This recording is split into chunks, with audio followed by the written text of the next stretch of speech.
workshop ini yaitu sebagai berikut. Pertama, selama pembicara menyampaikan materi, dimohon untuk peserta lainnya agar mendisable mikrofonnya agar tidak mengganggu jalannya acara. Kedua, setelah kedua pembicara menyampaikan materinya, kami akan membuka sesi tanya jawab. Demikianlah 2 poin aturan yang akan kita gunakan pada workshop pagi hari ini. Baiklah, sesuai dengan susunan acara, sebelum kita mendengarkan materi yang akan disampaikan oleh para pembicara, kita akan mendengarkan sambutan sekaligus pembukaan kegiatan workshop ini oleh Ketua Subtemik RSA yang akan diwakilkan oleh Bapak Agus Susanto. Untuk waktu dan tempatnya, saya persilakan. Terima kasih pada Anggi. Assalamualaikum warahmatullahi wabarakatuh. Waalaikumsalam warahmatullahi wabarakatuh. Alhamdulillah, ini adalah workshop yang kedua ya. Yang kemarin yang pertama di 16 Mei, saya tidak bisa ikut karena ada berbentrok dan kuliah di magister ya, di S2. Alhamdulillah hari ini saya bisa ikut dan saya ucapkan selamat pada Pak Yan Mita Mkom dan Pak Afrizal Mkom yang sebagai pembicara bisa mengadakan workshop from home 2 dengan tema Machine Learning with Python. Jadi program Python ini saat ini memang sudah berkembang pesat ya, dan saya sebenarnya ngajar di Magister Komputer S2, mengajarkan IRP, di mana di sana ada aplikasi yang namanya Udo ya, itu basic learning-nya juga menggunakan Python. Jadi untuk bisa menguasai Udo itu harus Python itu menjadi dasar ya, karena nanti pada waktu ada Udo itu satu aplikasi yang kita sebut dengan ERP ya, Enterprise ya, ERP itu menjadi bagian yang sangat penting di perusahaan karena di situ akan mengintegrasikan semua kegiatan yang ada di perusahaan. Mudah-mudahan dari workshop ini kalian mahasiswa S1 Teknik Informatika dan Sistem Informatika yang bisa ikut ya di sini bisa memperdalam program Python ini menjadi bagian yang tidak terpisahkan dari mata kuliah kalian semua. Jadi yang di dalam coding ya bisa memperdalam, saya ini akan bermanfaat ke depan karena Python ini menjadi bagian machine learning yang ke depan. Dan saya ucapkan selamat pada Pak Yan dan Pak Rizal yang memperkasai workshop ini, dan saya lihat pesertanya sudah 72 ya. Jika ini bisa melibatkan semua mahasiswa teknik RSA, karena kalian yang belajar di rumah ini tetap harus meningkatkan pengetahuan dan keterampilan, walaupun kita tidak bisa tatap muka, tetapi melalui Zoom ini bisa tatap muka. Kami sendiri setiap hari menguji kakak-kakak kalian di S2 ya, yang tesis nanti jam 1:30 ada ujian setiap hari ini. Dan mudah-mudahan kalian yang di S1 ini yang semester 8 skripsinya berjalan ya, supaya nanti di akhir ini sudah bisa mulai ujian juga untuk skripsi baik di teknik informatika maupun di sistem informasi. Sehingga tahun ini Sistemik RSA sudah bisa meluluskan S1 yang mulai dari 2016 ya, kalian dari 2016 itu sudah betul-betul kampus yang ada di sini, di mana? Di Serpong ya. Saya ucapkan selamat, semoga workshop ini memberikan motivasi dan semangat kita untuk belajar terus. Assalamualaikum warahmatullahi wabarakatuh. Waalaikumsalam warahmatullahi wabarakatuh. Terima kasih Pak Agus Susanto yang telah mewakili Bapak Dr. Ahmad Hindansyah MSI selaku Ketua STEM RSA yang juga telah memberikan sambutan sekaligus membuka jalannya acara ini. Selanjutnya, kita akan masuk ke agenda berikutnya, yaitu penyampaian materi algoritma machine learning dan implementasinya oleh Bapak Yan Mita Jaksana Mkom. Untuk waktu dan tempat, kami persilakan.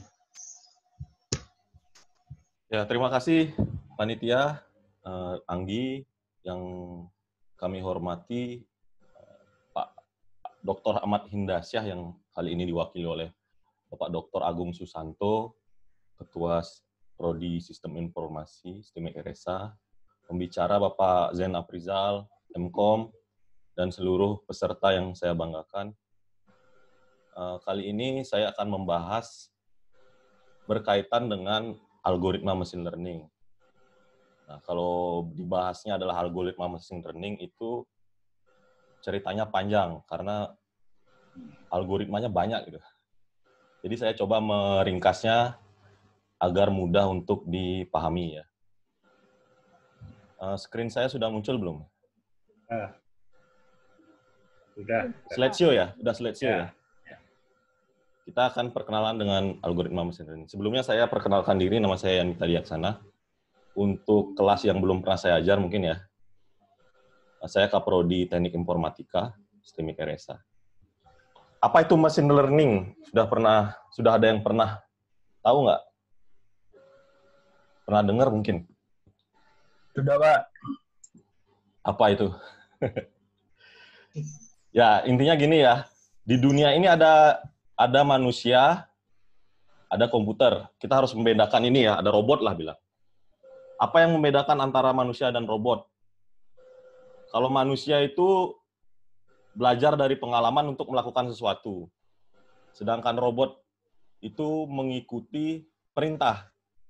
Jadi kalau kita bikin aplikasi, bikin komputer gitu kan, apa yang kita perintahkan itu yang akan dilakukan oleh alat itu kan gitu ya.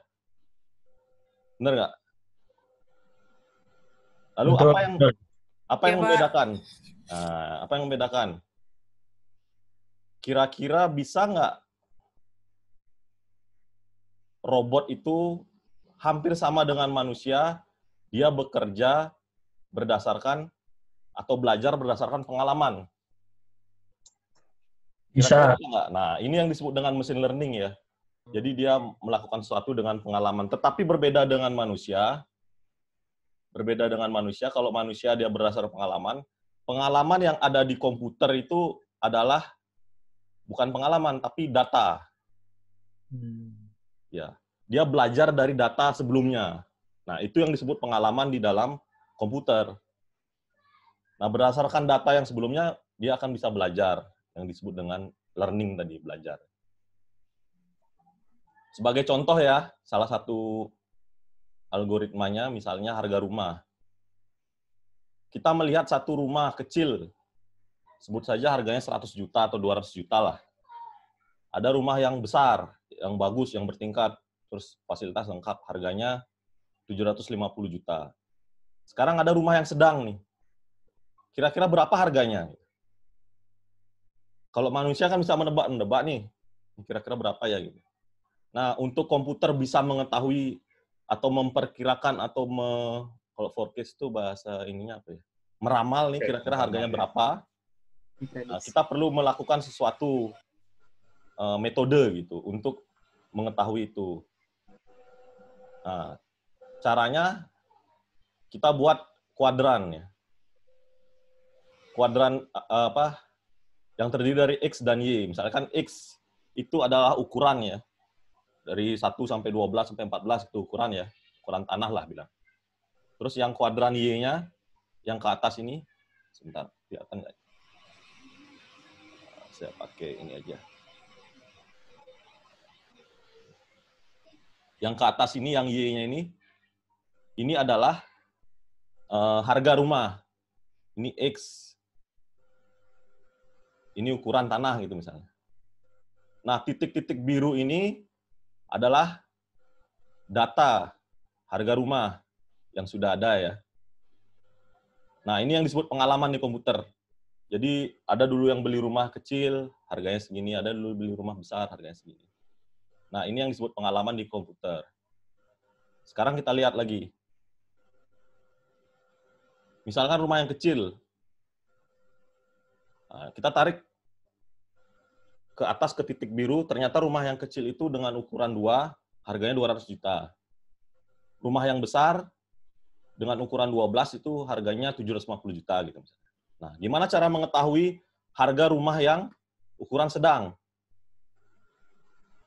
Sambil mungkin di ini ya, di apa namanya?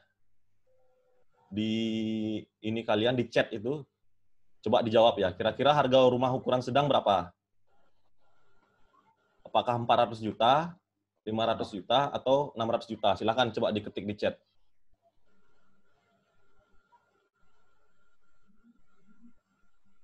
Perkiraan ya. Sebentar. Ya, ini saya baca. Ya, ada yang bilang 300, ada yang bilang 500, ada yang bilang 400 ya. Ada yang bilang ada 400, ada ya. Ya, caranya bagaimana? Nah, ini kalau komputer dia perlu namanya algoritma machine learning. Dia perlu algoritma yang bisa belajar dari data ini lalu menarik kesimpulan. Yang pertama dilakukan adalah membuat sebuah garis berwarna biru. Ini disebut dengan garis biru ini adalah garis yang mendekati kira-kira harganya berapa gitulah. Kira-kira harganya berapa sih gitu. Nah, dari garis biru ini setelah itu ditarik dari bawah dari rumah ini. Nah, ditarik ke atas titiknya. Ternyata ketemulah garis ini di titik ini. Garis merah ketemu di titik garis biru ini. Nah, bahwa rumah itu harganya 500 juta gitu. Ada yang jawab 500 juta nggak tadi? Banyak kayaknya ya. Yo, banyak 500 juta. Belajar kita taunya itu 500 juta dari mana? Dari data yang sudah ada sebelumnya. Nah, ini menarik garis ini disebut dengan linear regression. Itu di algoritma machine learning. Kalau kawan-kawan yang sudah pernah belajar statistik itu tahu dia linear regression. Selain di machine learning juga di penelitian juga sering dipakai. Nah, sekarang pertanyaannya algoritma apa lagi yang ada gitu? Algoritma machine learning itu seperti ini ya. Selain linear regression, ada algoritma. Nah, ini.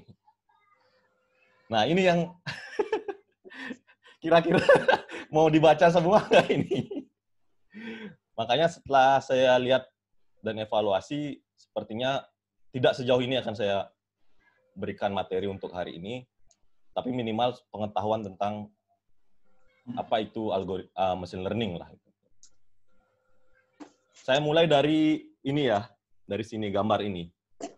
AI ini artificial intelligence, ML ini machine learning, ada DL deep learning, lalu data mining. Hubungan antara artificial intelligence, machine learning, deep learning, dan data mining seperti ini. Di mana machine learning dan deep learning adalah bagian dari AI. Deep learning adalah bagian dari machine learning. Sedangkan sebagian data mining itu kaitannya dengan deep learning, dengan machine learning. Begitu juga dengan AI. Karena sebagiannya berkaitan lah ya. Berkaitan satu sama lain. Nah, yang kita mau pelajari kan ini ya, machine learning. Sebagai contoh dia algoritmanya neural network, genetic algorithm. Nah, apa yang membedakan machine learning, deep learning, machine learning dan data mining? Nah, saya mau membahas data mining dulu sebelum masuk ke machine learning. Kalau ada yang bertanya langsung aja di chat ya. Siapa tahu saya langsung menjawab. Nah, ini yang disebut dengan data mining. Jadi di dunia ini ada big data ya, ada data yang besar yang terdiri dari misalnya lokasi, structure, data definition dan sebagainya. Ini diolah sedemikian rupa sehingga menjadi satu data yang bisa digunakan. Jadi data ini ditambang untuk bisa digunakan. Digunakan untuk apa? Nah, ini yang disebut dengan data mining. Di mining gitu datanya. Data mining itu ada 5 klasifikasinya atau data mining rules istilahnya. Pertama, estimasi, forecasting, klasifikasi, clustering, dan asosiasi. Nah, kenapa machine learning itu sebagian adalah bagian data mining? Karena ini, 2 ini. Klasifikasi dan clustering ini adalah bagian dari tugas dari machine learning. Kita lihat nanti seperti apa. Nah, ini misalnya sekian data yang ada di dunia ini yang harus kita olah ini. Nah, ini mainan data mining. Saya tidak terlalu membahas. Yang mungkin yang belum tahu tentang apa beda data, informasi, pengetahuan, dan kebijakan. Gambarannya seperti ini ya. Jadi data, misalnya data absen pegawai. Informasinya dari data itu diolah menjadi informasi. Informasinya adalah rekap kehadiran pegawai. Pengetahuan setelah diolah tadi data itu jadi pengetahuannya adalah pola kebiasaan datang pegawai. Misalnya datang jam 7 pagi lebih banyak, atau datang jam atau siang gitu misalnya. Jadi pola kebiasaannya. Itu yang disebut pengetahuan. Jadi kalau dia masih hanya berupa rekap informasi, dia masih berupa rekap, dia hanya informasi. Atau data absensi pegawai yang datang jam sekian, itu masih berupa data. Jadi belum. Nah, tujuan akhirnya adalah menjadi sebuah kebijakan. Jadi kebijakannya keluar adalah untuk menata kehadiran pegawai gitu misalnya. Kalau secara gambarnya seperti ini ya, data itu titik-titiknya masih abstrak. Gitu. Setelah masuk informasi, dia sudah ditentukan. Ini titiknya kuning, ini titiknya ungu, ini titiknya hijau. Setelah jadi pengetahuan dihubungkan. Yang hijau berhubungan dengan mana. Setelah menjadi pengetahuan, menjadi apa satu lagi sebelumnya? Meningkat gitulah. Dia menghubungkan lalu memprediksi, dan terakhir wisdom atau kebijakan. Dia memutuskan bahwa ini harus diambil. Nah, itu kira-kira data mining ya. Sebelum kita masuk ke machine learning ini, agar tahu dulu. Kira-kira ada yang mau ditanyakan nggak tentang data mining? Belum ya? Itu prosesnya apa ya? Prosesnya itu untuk mengolah suatu data menjadi informasi atau kebijakan melalui tahapan-tahapan seperti yang tadi disebut tadi. Ya, itu tahapannya. Jadi sebelum menjadi kebijakan pastinya berupa data diolah menjadi informasi menjadi pengetahuan, terakhir menjadi kebijakan. Ya, saya lanjut ya. Machine learning sekarang. Diawali dengan artificial intelligence. Startnya itu dari tahun 1950-an lah. Muncul yang disebut dengan artificial intelligence atau kecerdasan buatan. Jadi seluruh yang berkaitan dengan bagaimana robot bisa bertingkah laku seperti manusia atau berpikir seperti manusia itu disebut dengan kecerdasan buatan. Lalu pada 1980 muncul namanya machine learning. Mesin bisa belajar dari pengetahuan. Lalu setelah itu muncul lagi yang disebut dengan deep learning, lebih dalam lagi. Nah, cara kerja machine learning seperti ini ya. Dari data, dia diolah melalui training mesin ya. Jadi algoritma tadi. Lalu dibangun model dan keluarlah prediksi. Nah, ini cara kerja umumnya lah untuk bisa diketahui. Masalah dalam machine learning ya kira-kira ya inilah. Ada 3 lah saya bagi saat ini. Pertama, supervised learning yang terdiri dari classification dan regression. Regression udah tadi saya jelaskan. Yang kedua, unsupervised, dia clustering. Yang terakhir, reinforcement learning. Jadi ada 3 masalah utama lah yang ada di machine learning. Saya jelaskan satu persatu sekarang. Supervised learning ya. Sebelum masuk, tadi regression udah saya masuk ke klasifikasi dan clustering ya. Ini anggap aja yang ayam binatang-binatang ini disebut dengan data ya. Data ini dibagi menjadi 2 pilihan. Pertama, klasifikasi. Nah, klasifikasi bentuknya seperti ini jadinya. Di mana bebek diklasifikasi dengan bebek, kambing diklasifikasi dengan kambing, ayam, domba, kelinci, dan sebagainya. Ini klasifikasi namanya. Diperkelas dia, dibagi per kelas. Sedangkan clustering itu sama juga cluster ya. Cluster ini adalah cluster unggas. Cluster ini adalah misalnya hewan berkaki 4. Jadi belum tentu sama, tapi dia masuk dalam satu cluster. Misalnya pokoknya dia hewan yang punya sayap adalah masuk cluster A gitu misalnya. Hewan yang berkaki lebih dari 2 masuk cluster B. Itu yang disebut dengan clustering. Yang di dalamnya tidak sama semua, belum berarti sama semua. Sehingga dibuatlah yang namanya cluster. Oke, sampai di sana mungkin sambil bertanya bisa di chat ya. Berarti clustering ini termasuk grouping berarti Pak ya? Bisa disilakan grouping ya? ya, grouping. Ya, tergantung pengaturan dari algoritma klasternya. Saya lanjut. Nah, ini kita ngomong masalah supervise ya. Namanya supervise itu, ada yang supervise itu kalau di kantor kan kayak pengawas lah gitu. Kalau kita ada supervise-nya itu berarti hasilnya itu diawasi. Hasilnya diawasi, yang dilakukan kalau di machine learning adalah output-nya kita set. Selain input, output-nya juga di-set. Misal nih, output-nya pokoknya yang bentuknya bentuknya kecil, warnanya agak coklat, dia masuk kelas Jerry. Kalau dia ukurannya agak besar, warnanya abu-abu, dia masuk kelas Tom. Jadi output-nya kita set. Sehingga input ini sebagaimana hingga dia menghasilkan output berupa ini, dua kelas ini. Output-nya yang sudah di-set. Nah, dibuatlah algoritma machine learning untuk bisa melakukan hal ini. Nah, yang disebut dengan supervise itu ini ya. Jadi hasil akhirnya kita set. Itu yang disebut dengan supervised learning. Yang kedua ada yang namanya unsupervised. Unsupervised, pokoknya di data yang masuk kita olah aja. Setelah diolah, hasilnya di cluster gitu. Nah, ketemulah seperti ini. Nah, ini yang disebut dengan unsupervised. Jadi outputnya kita serahkan pada algoritma gitu. Entah misalnya ada Jerry yang mungkin posisinya sama dengan Tom, lalu warna bulunya sama, dia akan berubah menjadi Tom. Itu tergantung algoritmanya. Nah, ini juga, saya balik lagi ke yang tadi ya, ke awal ya. Hampir lupa saya menjelaskan. Kalau di linear regression itu, sebentar mana? Nih.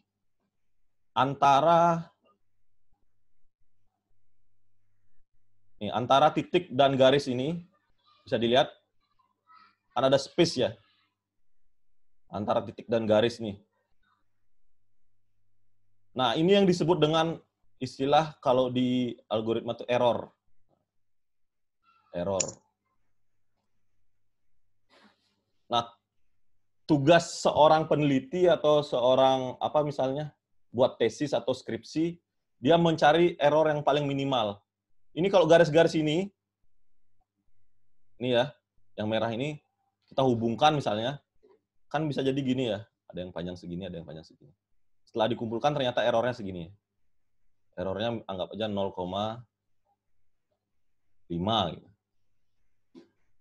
Nah, kita mengolah sedemikian hingga algoritma itu untuk bisa menghasilkan error yang paling minimum. Jadi space antara titik dan ini harus paling minimum. Begitu pula dengan yang clustering tadi. Sekarang saya lanjut lagi ke depan. Yang ini tadi.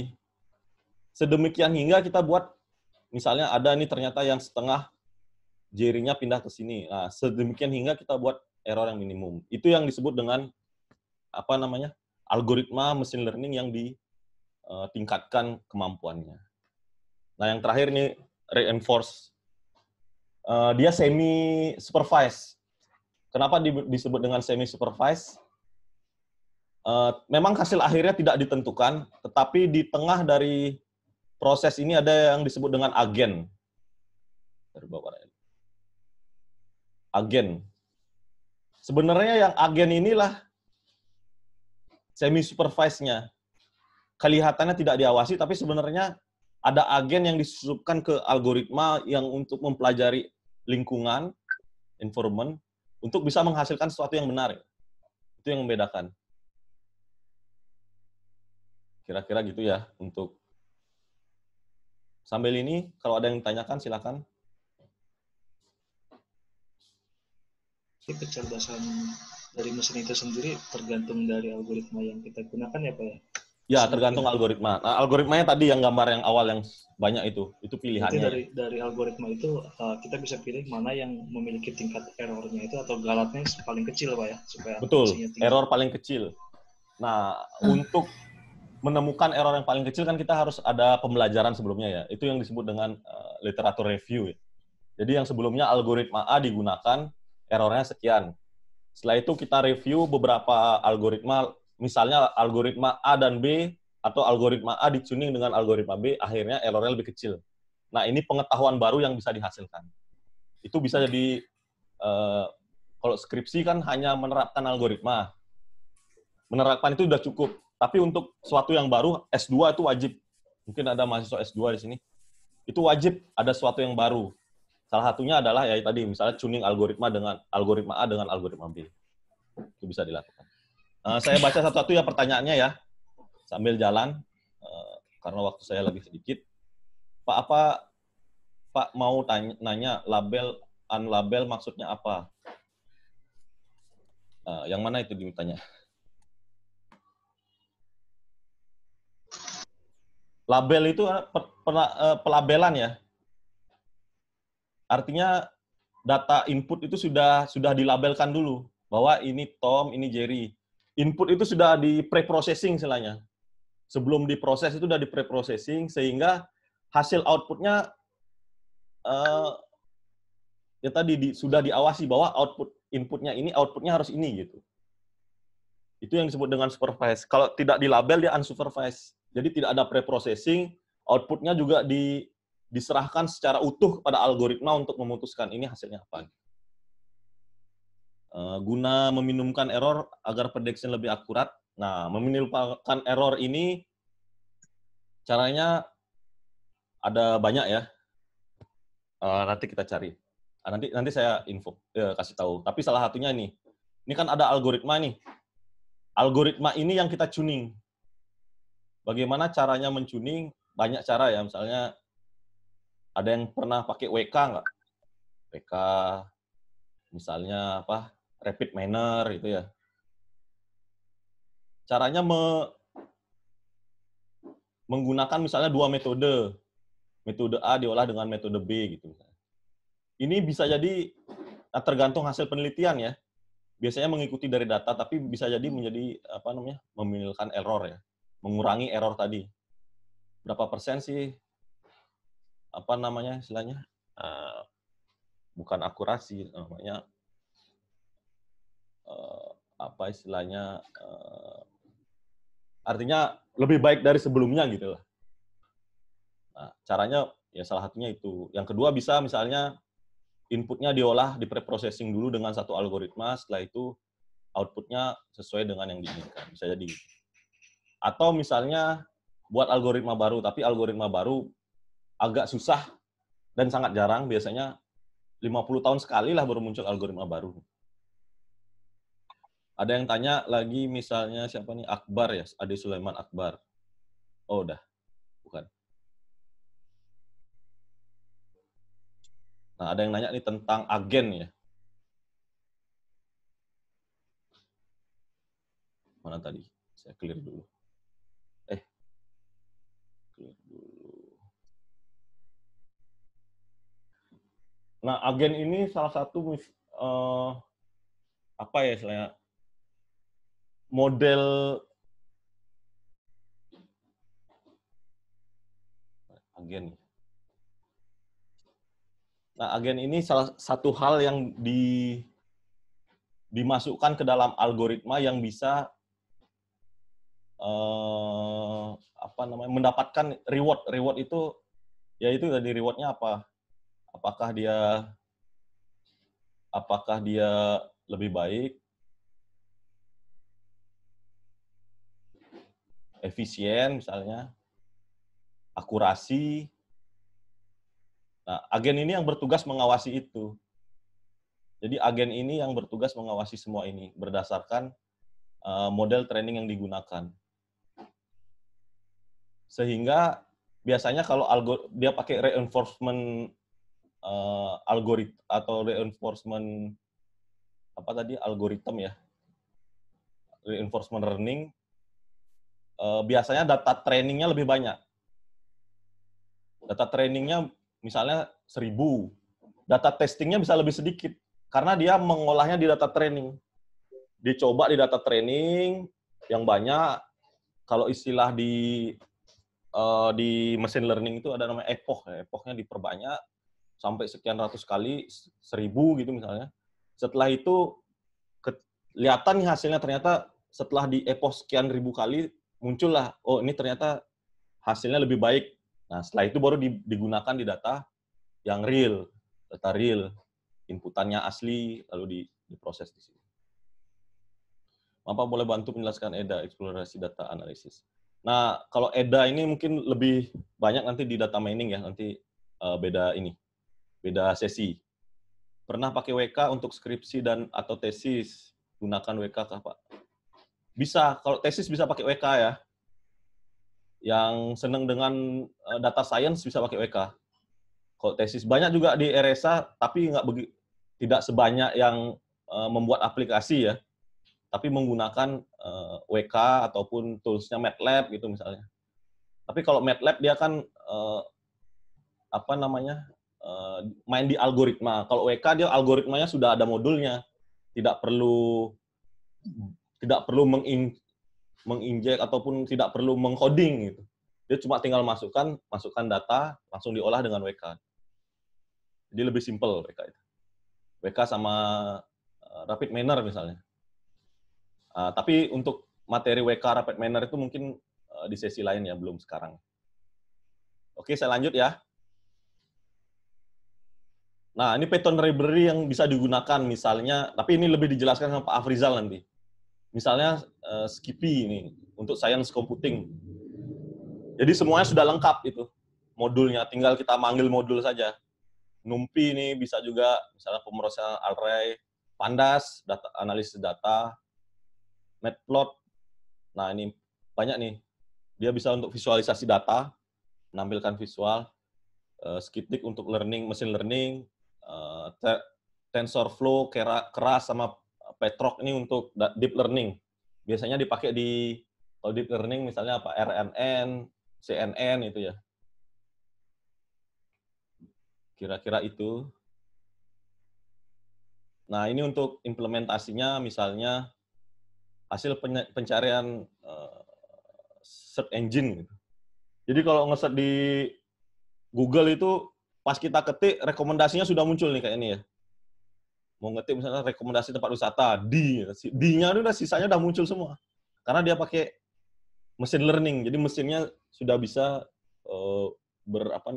belajar bahwa kalau dia mengetik ini kemungkinan dia akan mencari ini gitu. Rekomendasi produk marketplace.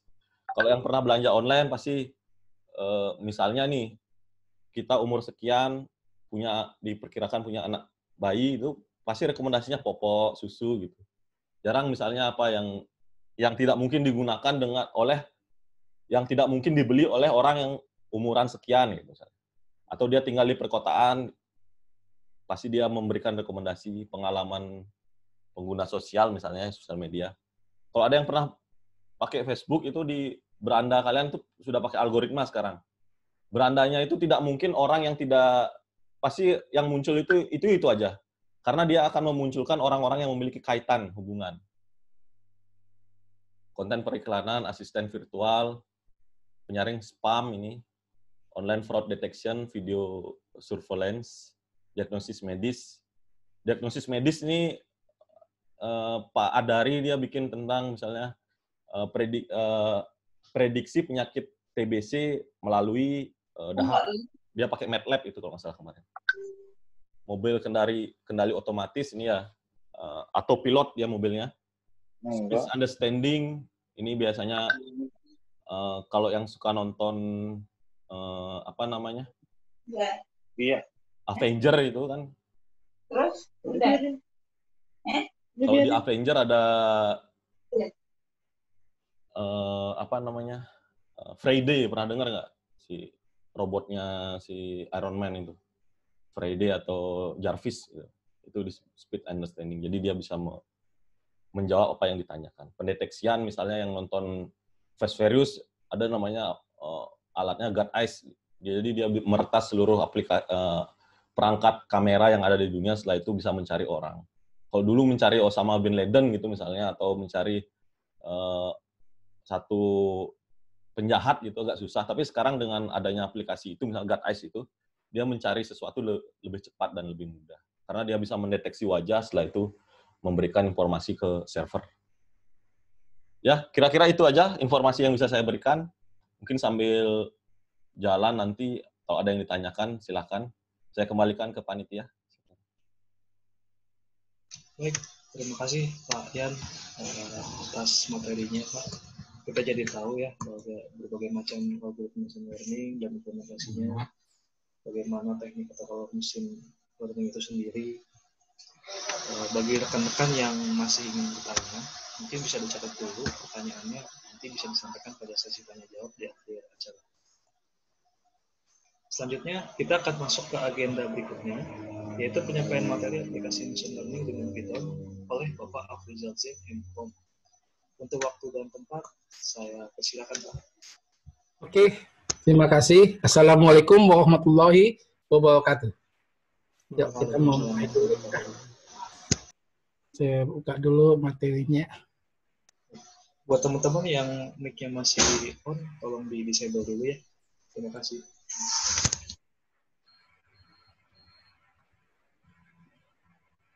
Sudah keluar belum materinya? Sudah Pak, sudah. Sudah ya. Yuk. Kita mau sesi pertama saya jelaskan dulu mengenai dasar-dasar Python ya. Sesi keduanya kita nanti latihan. Kan sudah saya kasih beberapa contoh program, Anda coba bisa coba latihan, nanti Anda coba ya. Sesi ketiga kita demo. Saya menjelaskan beberapa aplikasi demo program ya. Sesi keempat baru kita tanya jawab ya, seperti itu ya. Yuk kita mulai dulu dasar-dasar Python.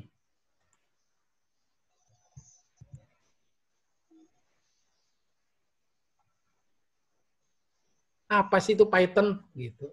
Ya. Python, oh itu mah yang di kebun binatang gitu ya, udah gitu loh. Nah, jadi sebenarnya adalah Python itu adalah bahasa pemrograman yang termasuk bahasa pemrograman high level language. Jadi bahasa pemrograman tinggi gitu. Ya. Kenapa ada yang tinggi? Pasti ada yang rendah juga. Contohnya apa? Assembler, C itu masuk dalam bahasa pemrograman tingkat rendah. Nah, Python masuk di tingkat tinggi. Terus kenapa bedanya sih? Apa sih enaknya di tingkat tinggi dan tingkat rendah? Di sini kalau yang tingkat tinggi itu memudahkan bagi programmer. Ya. Orientasinya berarti kita mesin menyesuaikan dengan bahasa sehari-hari orang. Gitu. Sedangkan bahasa tingkat rendah, orang yang menyesuaikan bahasanya dengan bahasa mesin. Gitu. Makanya dia harus baca banyak kayak assembler itu banyak register, banyak flag, banyak macam-macam interrupt dan lain-lain. Nah, itu harus dikuasai. Ya. Keuntungan dan kerugiannya apa sih? Kalau bahasa tingkat rendah ya, karena dia bahasanya mesin, maka dia lebih cepat. Tapi programnya itu makin panjang. Kenapa makin panjang? Ya karena terlalu ribet dengan bahasa mesin ini. Gitu. Jadi makin panjang, tapi dia lebih efisien. Lebih cepat. Tapi programnya, bikin program kecil aja bisa 300 lembar gitu. Nulis codingnya kan. Nah, Python ini dia masuk bahasa tingkat tinggi, tapi tidak mengurangi juga bahasa tingkat rendah. Dia bisa mengadopsi bahasa-bahasa tingkat rendah seperti C dan lain-lain atau assembler dia bisa ambil. Ya. Kedua, dia adalah free ya, bebas. Itu nggak bayar, gratis gitu. Nggak kayak seperti produk Microsoft harus bayar, Anda beli gitu license-nya. Ya. Python itu free. Gitu. Jadi kenapa saya sukanya bahasa Python, salah satunya adalah selain dia mudah ya, mudah dipelajari gitu karena strukturnya bagus. Terus kedua, nggak usah bayar, gratis, tinggal download ya. Yang ketiga, memiliki komunitas yang luas. Karena banyak orang yang suka dan yang orang yang udah buat, maka library-nya sudah banyak sekali. Apa keuntungannya? Banyak yang komunitasnya. Jadi Anda kalau mau buat program aja, misalkan Anda buat program 3 bulan di bahasa pemrograman Java atau misalkan di C, di Python cuman bisa 2 minggu. Kenapa? Karena sudah disediakan library yang nggak perlu Anda bikin lagi. Nah, jadi Anda di sini sifatnya malah bukan ke programming, tapi ke nyusun-nyusun aja, ngatur-ngatur. Ya. Ini library-nya ini ambil dari sini, library-nya ambil di sini, ini ambil di sini, ini Anda rangkumin jadi satu, ya. Jadilah program yang canggih, gitu. Kenapa saya sukanya seperti itu? Gitu. Jadi rugilah kalau Anda nggak mau belajar Python ini. Gitu. Ini bahasa yang benar-benar saya bilang saya jatuh cinta dengan bahasa program ini. Kenapa? Saya bisa cepat jadi programmer yang handal dan menghemat waktu saya untuk belajar yang terlalu detail-detail karena sudah dibuatin sama orang. Gitu. Ya, itu salah satu kelebihan dari Python. 3, dapat dijalankan di semua platform. Apakah itu di Linux, ya, apakah itu di Windows, apakah di OS, iOS, nah semuanya bisa jalan. Linux ya, apakah di HP, di mainframe aja bisa dia. Gitu. Dasarnya dia adalah multi-platform, bisa dijalankan di mana-mana. Tapi yang awalnya dia adalah dasarnya di Linux. Selanjutnya source code dapat dikompil atau dijalankan langsung. Ya. Jadi source code-nya itu bisa langsung dikompil sehingga kita nggak perlu kasih lagi soft programnya, hanya hasil compilannya doang. Atau kita bisa langsung jalankan apa yang sudah kita program, kita ketik, kita ini tinggal langsung keluar. Itulah kemudahan daripada Python. Terus telah banyak digunakan oleh perusahaan-perusahaan internasional yang besar seperti Google. Google itu salah satunya menggunakan Python dalam membangun machine learning-nya dia. Ya. NASA, Yahoo, ya. Electronic Arts, Instagram, dan lain-lain. Banyak sekali ya perusahaan yang menggunakan bahasa Python. Terus tersedia 2 versi, yaitu versi 2.7 gitu, dan Python 3, mulai dari 35, 36, 37, bahkan udah 38 udah keluar. Gitu.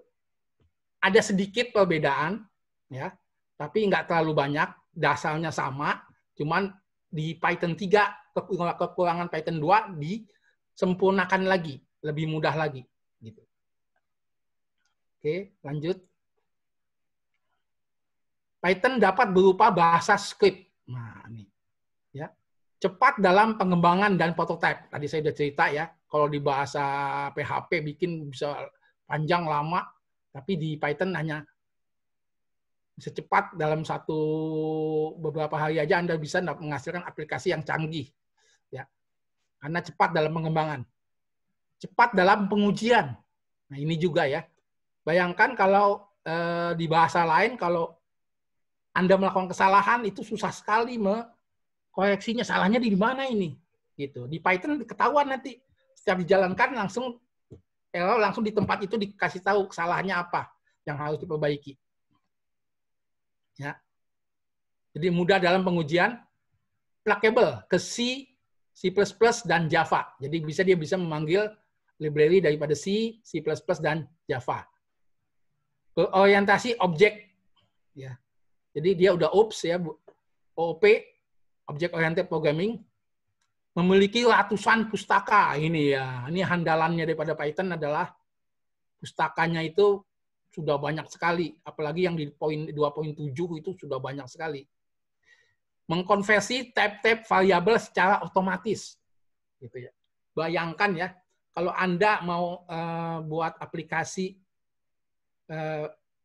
print, halo selamat datang gitu, di C atau di Java itu variabel dulu, segala macam deklarasi dulu, baru akhirnya ngeprint, membutuhkan atau 6-7 langkah.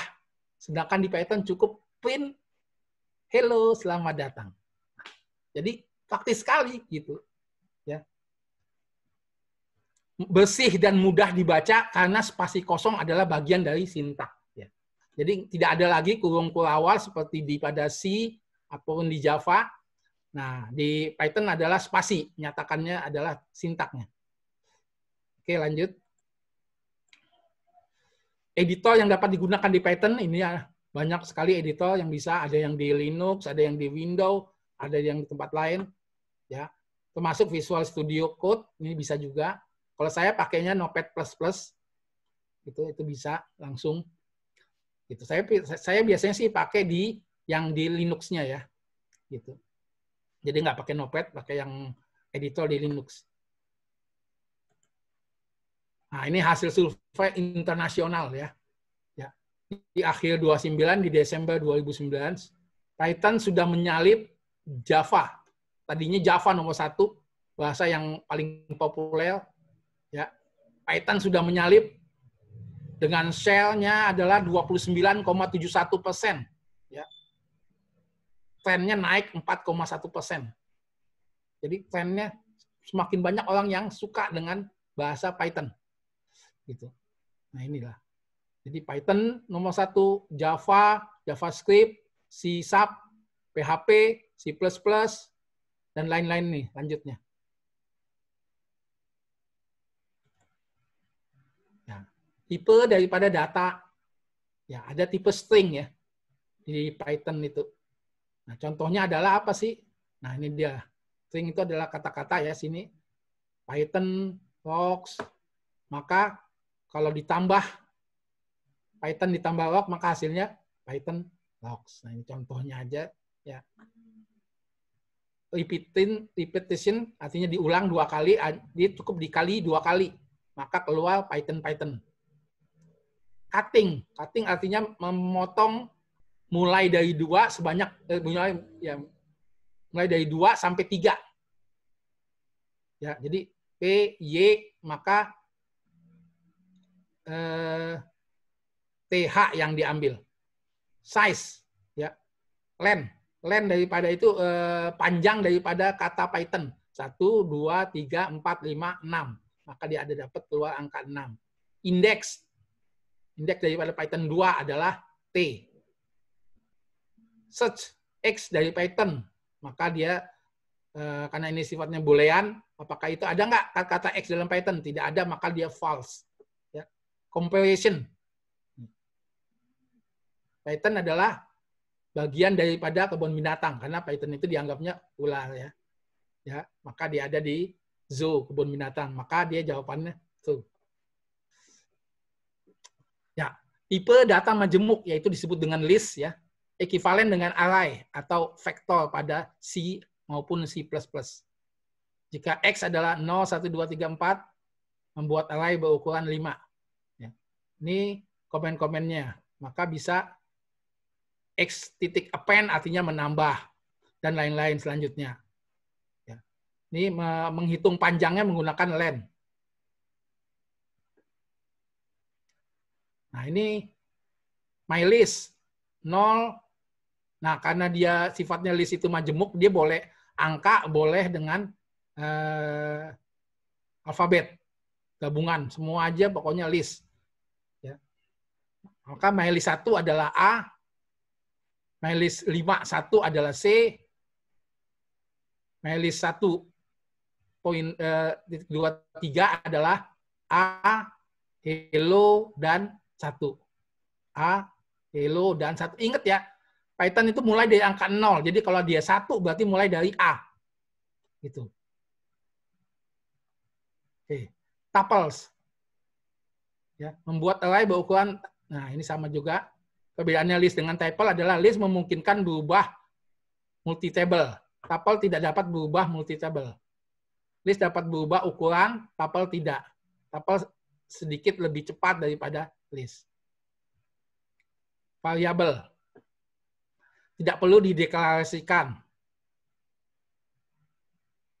Assignment reference, maka nah X sama dengan A, B, dan C. Ini contoh-contohnya variabel input dan output. Tanpa suatu pesan atau keterangan, maka input dalam kurung tutup 2 kali. Ya. Kalau dengan suatu keterangan, maka X sama dengan input, apa yang mau ditampilkannya? Masukkan suatu nilai.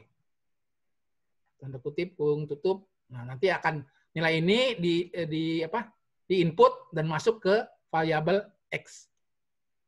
Tanpa evaluasi. Nah, ini seperti ini. Langsung. Ya. Tanpa keterangan. Ini langsung print X dan Y. Dengan keterangan, print, tanda kutip, hasil, sama dengan, nah ini dengan keterangan. Ini input dan output file. Nah, ini membuka sebuah file, L artinya read, ya, dan seterusnya. Nah, close, kalau sudah berhenti menggunakan file dan tutup. Nah, ini open file sama.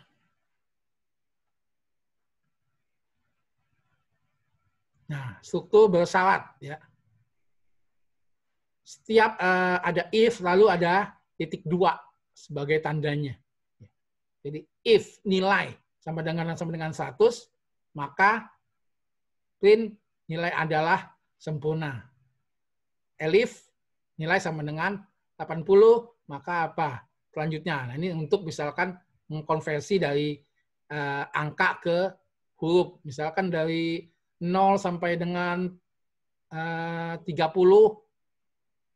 adalah E, 30 sampai dengan 45 adalah D, 45 sampai dengan 60 C, 60 sampai dengan 75 B, 76 sampai dengan 100 A. Nah, seperti itu. Ini dengan while, kondisi. Ya. I sama dengan 0. While I kurang daripada 100, titik 2, apa yang boleh dilakukan? Print I. Terus I sama dengan I plus 1. Artinya apa? Setelah selesai ini, dia kalau belum kondisi ini terpenuhi sampai 100, dia akan terus looping. Dan dia akan cetak terus. Pertama 1, 2, 3, 4, sampai dia 100, dia akan keluar dari loop. Ini menggunakan for. Bisa juga. For I in length 10, print I. Nah, ini juga bisa. For name in my list. Jadi cetak yang ada di my list-nya. Print nama. Apa yang harus dilakukan jika kode program lebih rumit dan panjang? Menulis kode program tersebut dalam suatu kode program yang panjang bukanlah ide yang bagus. Kenapa? Susah. Susah dalam arti kalau ada kesalahan, mentelusurinya susah. Maka lebih susah dibaca dan dipahami. Lebih susah mencari kesalahan atau debug. Ya, menjadi lebih kaku karena terlalu panjang bikin programnya. Tidak dapat digunakan kembali. Maka kenapa solusinya program dipecah menjadi kecil-kecil, nanti dipanggil sebagai function atau sebagai library.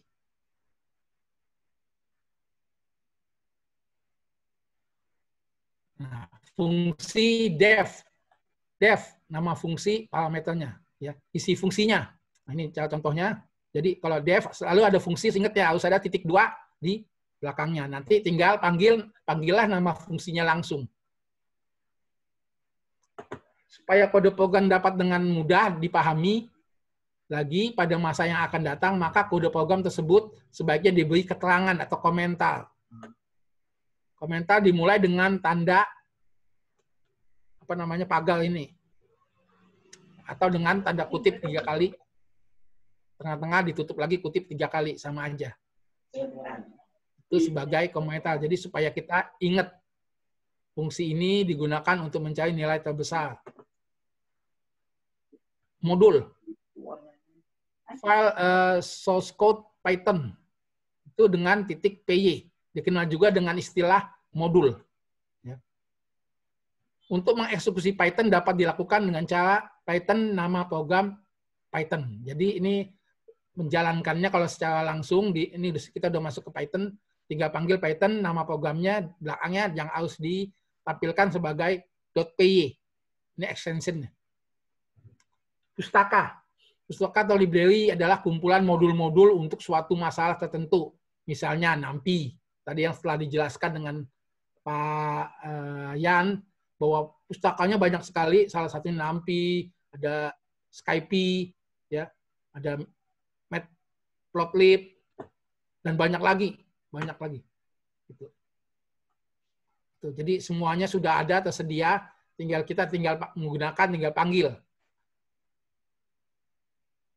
Fungsi dari suatu pustaka tertentu dapat dipanggil dari suatu modul dengan menggunakan perintah import. Jadi selalu dari awal kalau kita mau manggil apa, import dulu, panggil. Import SciPy, import misalkan OpenCV, import apalagi. Nah, semua dipanggil itu dengan dimulai dengan import.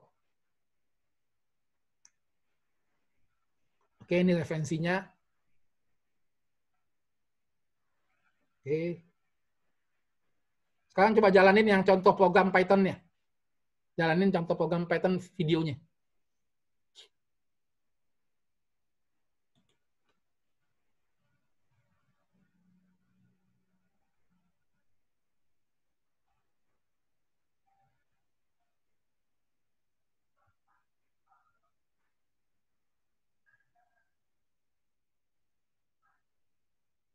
Ya, ini adalah contoh programnya, kurang jelas ya.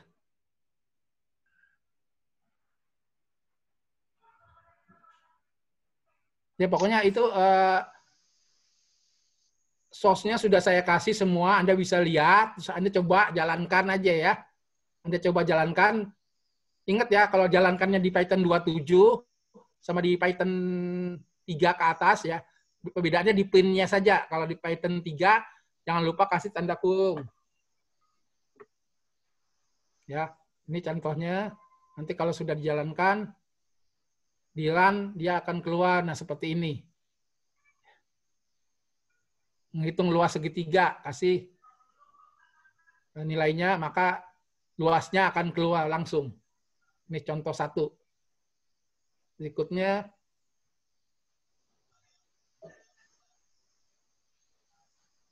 oke, contoh kedua.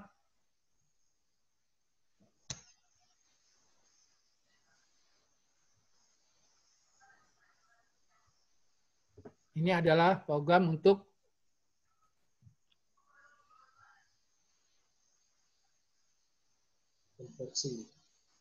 konversi ya. Nggak jelas ini soalnya. Konversi suhu ya, dari Celsius ke yang maupun ke Fahrenheit. Ya, rumusnya adalah 4/5 kali Celsius. Kalau untuk Fahrenheit, 9/5 kali Celsius ditambah 32. Maka dalam Python ditulis seperti ini. Kalau dijalankan, tinggal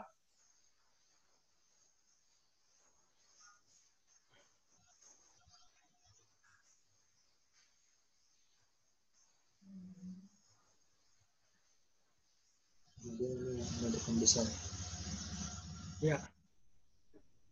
Ini untuk mencarikan ada 3 bilangan A, B, dan C, mana yang bilangan yang paling besar. Maka dia akan membandingkan dengan if. Ini, comment if. Ya. Dia akan dibandingkan sehingga didapat nanti yang paling besar adalah bilangan mana.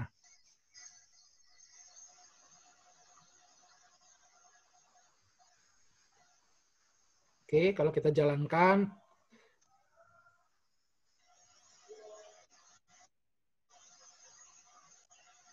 untuk teman-teman silakan nanti dicoba ya, dicoba programnya sampai jalan, gitu.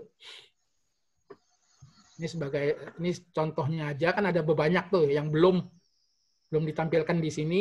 Nanti coba sendiri. Nah ini ya contohnya adalah ada bilangan 3, 5, dan 2, mana yang paling besar? Jawabannya adalah 5. Yang terakhir adalah bilangan, konversi bilangan. Nah, kalau biasanya Anda kalau nulis kwitansi, Ya, kalau di bank itu ada kwitansi, itu adalah mengkonversi dari angka menjadi kata-kata. Contohnya 1.500 rupiah. 1.500 tulisan angka diganti 1.500 rupiah. Nah, itu disebut terbilang. Kalau di kwitansi selalu kalau kita ketik 1 juta, maka di bawahnya terbilangnya 1 juta rupiah.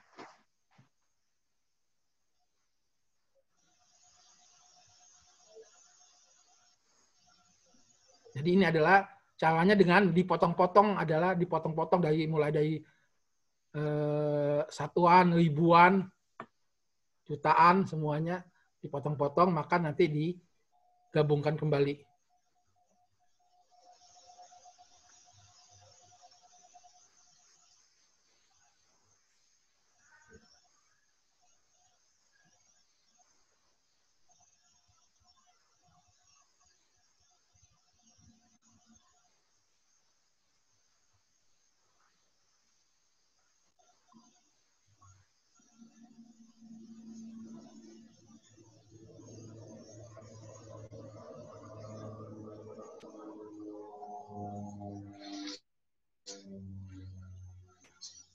Oke, kalau udah dijalankan,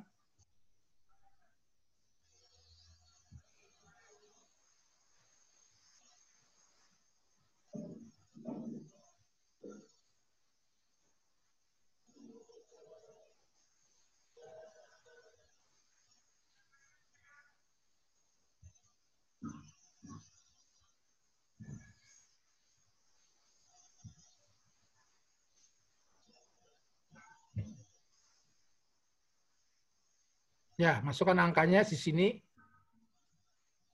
Kalau sudah dimasukkan, nanti semua nih, berapa nih? Nanti akan keluar dalam bentuk tulisan dengan kata-kata. Nah, 500 juta 200. Nah, itu semua udah seperti itulah contohnya. Oke. Nah, selanjutnya Anda silakan dicoba programnya ya. Itu sebelum itu tadi Pak, masalah machine learning sudah dijelaskan oleh Pak Yan ya.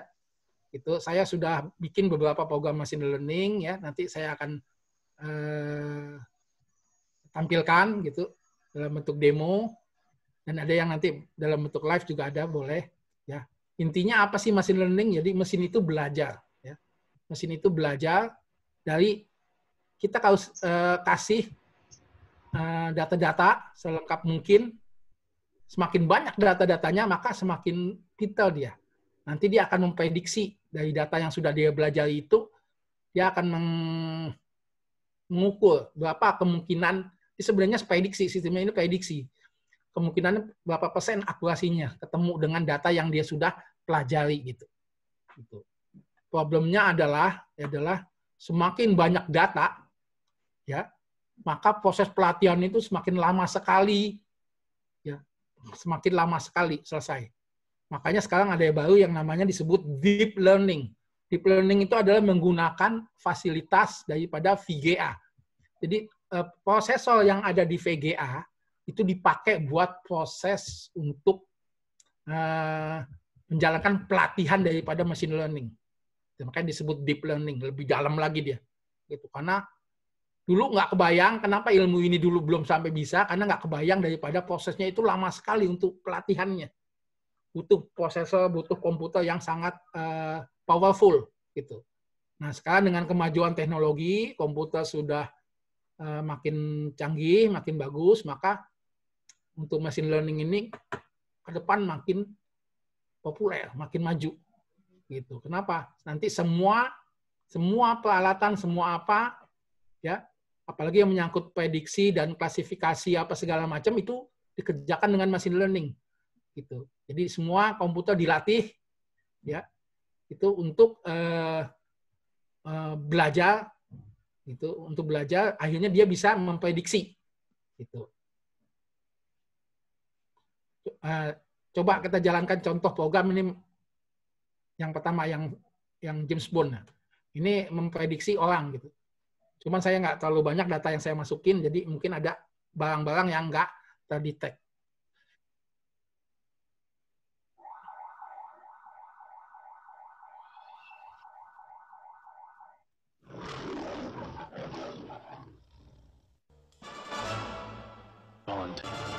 James Bond. Just in time for the fireworks. Got your attention.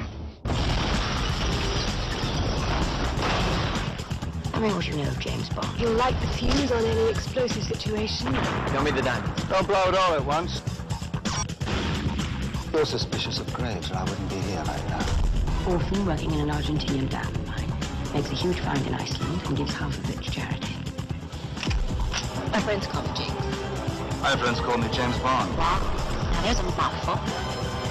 Love watching you flail around in your ignorance. It's been fun. Well, the fun's about to come to a dead end. Your new transportation. Aston Martin, call it the Vanquish. We call it the Vanish. Oh, very good. The Western spy runs, but he cannot hide.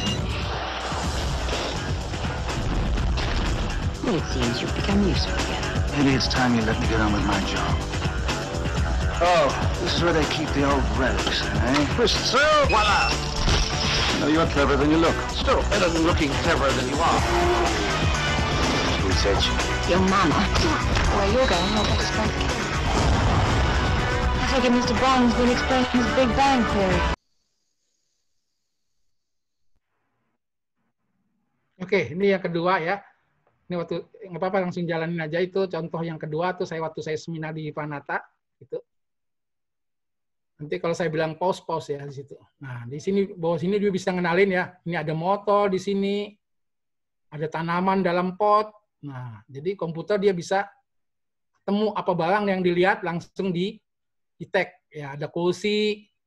Itu nah dia bisa ngelihat ada orang, ada kursi. Nah, ini kayak jam ya, langsung ketahuan ada jam.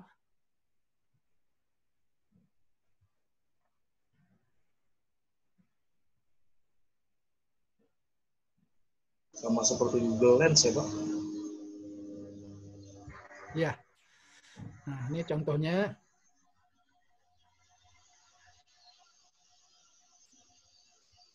Ini adalah, lihat, itu dia selalu ada prediksinya di sebelah kanannya, angkanya selalu kan, ada angkanya itu menunjukkan ada 70%, ada 50%, kemungkinannya gitu. Jadi bisa salah, bisa juga. Misalkan gambarnya tidak jelas, dia salah memprediksi, bisa jadi. Tapi semakin banyak datanya, semakin akurat prediksinya.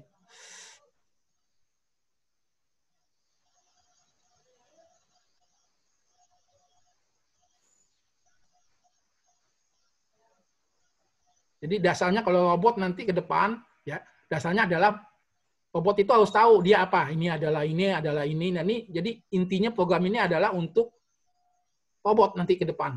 Bahwa robot bisa tahu, oh ini orang, oh ini. Jadi dia bisa memprediksi mana bisa mengenali sesuatu objek.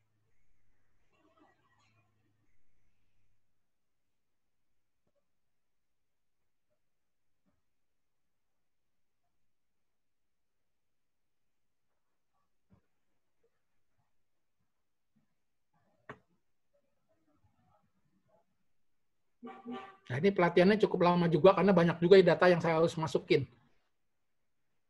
Loh, kayak bisa ngenalin tas.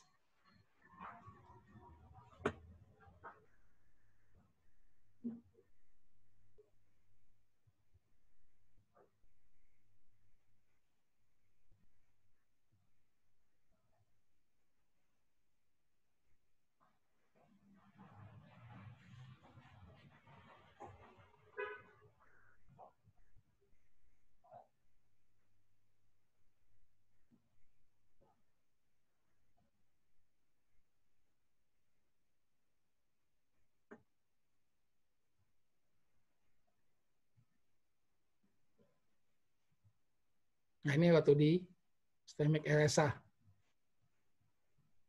Ini video diambil oleh anak SI ya. Saya minta datanya punya nggak video. Langsung saya jadikan sebagai bahannya. Ini anak SI semester 8 apa nggak salah ya?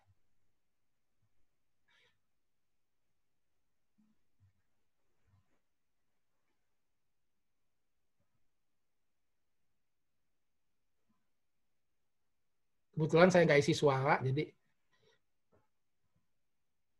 bisa di-dubbing diisi suara.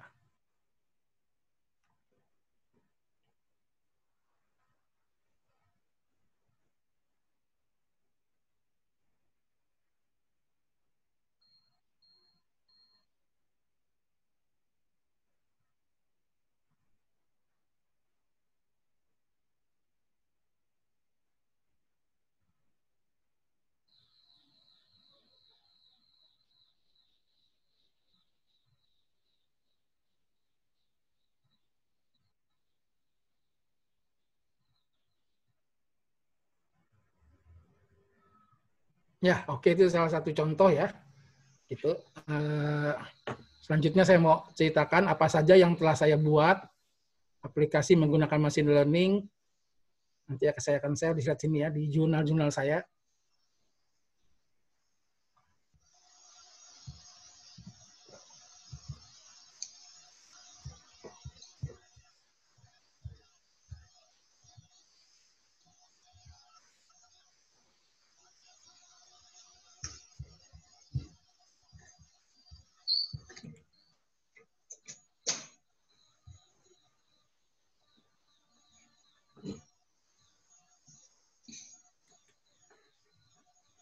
Kok nggak nongol sini jurnal? So, nah ini ya.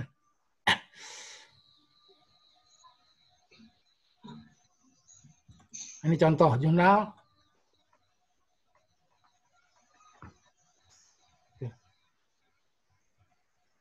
Aplikasi penerjemah ya, multibahasa menggunakan Ajax API Google. Nah, ini adalah program machine learning nggak gampang untuk menerjemahkan dari bahasa satu ke bahasa yang lain. Karena bahasa itu sifatnya selalu alamiah, ya, maka dibutuhkan suatu machine learning yang lebih ke deep learning ini ya. Saya buat itu dengan pendekatan jaringan saraf tiruan ini. Gitu. Ini saya udah buat. Keluar nggak tampilan sana? Keluar ya? Keluar, Pak.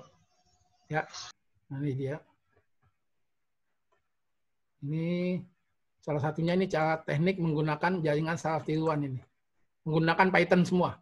Ya, jadi saya kalau buat aplikasi, saya bikin langsung jurnalnya. Supaya langsung di orang lain nanti tinggal mensitasi. Oke. Nah, ini ada contohnya kalau nggak salah. Mana tadi? Nah, nih. Ya. Misalkan kita ketik bahasanya dari mana? Dari bahasa Inggris ke bahasa Indonesia.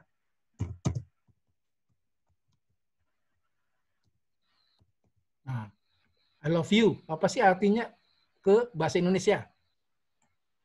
Nah, langsung aku cinta kamu. Ke bahasa lain bisa nggak? Oh, bisa. Mau bahasa apa? Pindahin ke bahasa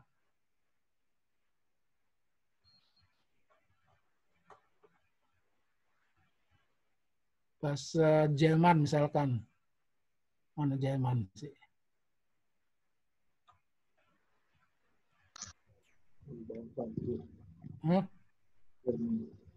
Ini ya? Dutch bukan? Bawah Pak Jerman. G pakai G. G ya. Nah, itu dia. Jerman ya. Itu apakah benar dia? Oh iya, ich liebe dich. Ya, bahasanya Jerman, ich liebe dich. Bahasa yang lain bisa nggak? Oh bisa. Bahasa apa lagi? Contohnya bahasa Korea nih, orang pada seneng Koreaan. Sekarang mana Korea? Itu. Sambil nanya boleh Pak? Ya boleh. Berarti ini Bapak bikin aplikasinya menggunakan database juga Pak ya untuk sebagai dataset-nya ya? Oh iya pasti.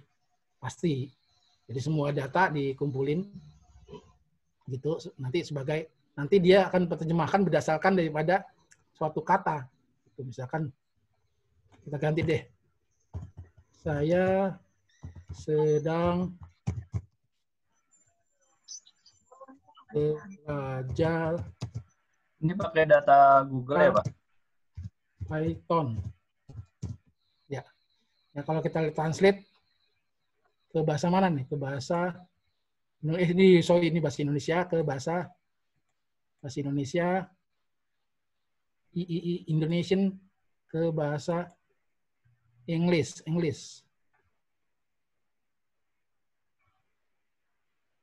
Mana English. Nah, translate. Nah, I am studying Python. Nah, seperti itulah. Kalau untuk satu paragraf bisa nggak Pak itu dipakai Pak? Maksud dari banyak-banyak kalimat itu bisa dipakai nggak buat terjemahannya Pak? Bisa ya. Bukan hanya ini kan berapa kalimat lebih ya. Saya biasanya kalau mau bikin terjemahannya ini mirip saya kalau ini sebenarnya nyontek cara Google Translate gitu. Cuma saya bikin dalam bentuk versi saya sendiri gitu loh. Itu contohnya nanti. Nah, saya pengen dari mahasiswa LSA ini ayo gitu loh.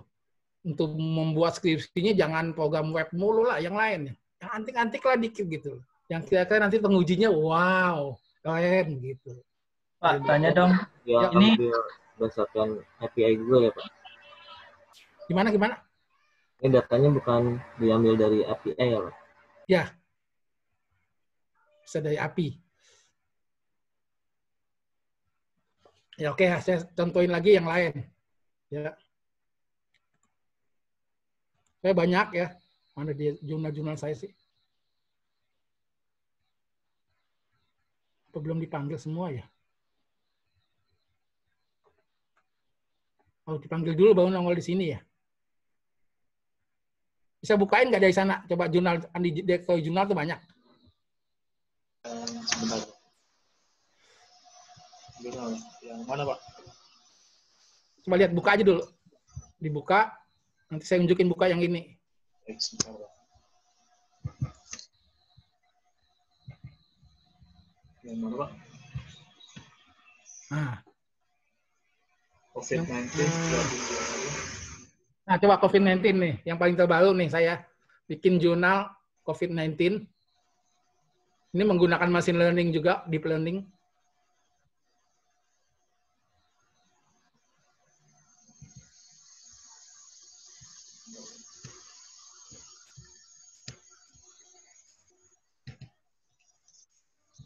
Ya, pendeteksian virus corona dalam gambar X-ray menggunakan algoritma artificial intelligence menggunakan deep learning Python. Ya, ini dia saya menggunakan bagaimana komputer secara AI dia bisa mendeteksi orang berdasarkan apakah itu kena corona atau tidak. Jadi bisa deteksi. Tapi yang dideteksinya adalah hasil daripada scan itunya, apa namanya, paru-parunya. Gitu.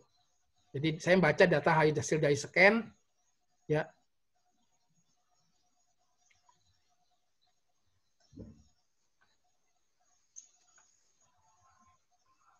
Terus nah ini dia contoh jawab dulu, ya. Ini adalah data yang terkena virus corona, maka dia paru-parunya hitam, nih kelihatannya. Ini contoh data yang orang yang bersih, tidak kena virus corona. Nah, dari sini komputer dilatih untuk mengenali dia. Makanya selalu sampelnya ada banyak. Makin banyak sampelnya, makin akurat dia. Gitu. Nah, dari sini nanti kita ngambil orang di CT scan, dia di scan ya. Nanti dibandingkan dengan database yang ada di komputer kita. Nanti akan tahu dia, oh ini kena corona atau tidak. Itu hasil penelitian saya seperti itu. Gitu. Jadi orang-orang lain pada sibuk gimana sih deteksi corona gitu. Ternyata dosen LSA juga udah duluan. Ya.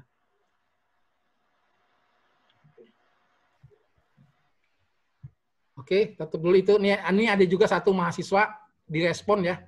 Salah satu mahasiswa, nanti saya buka dari sini coba.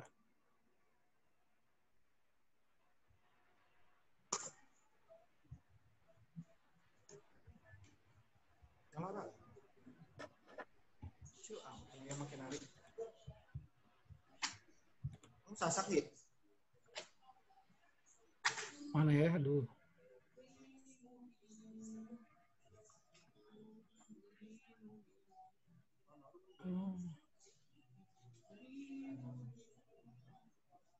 Ada di email saya sih.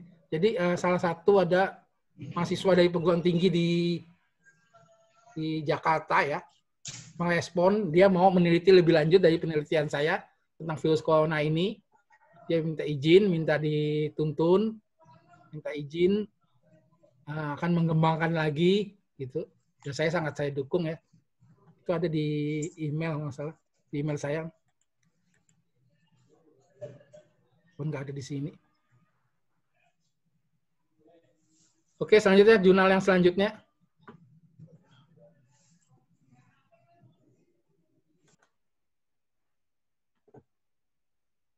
Coba buka jurnal yang satu lagi, yang lain lagi.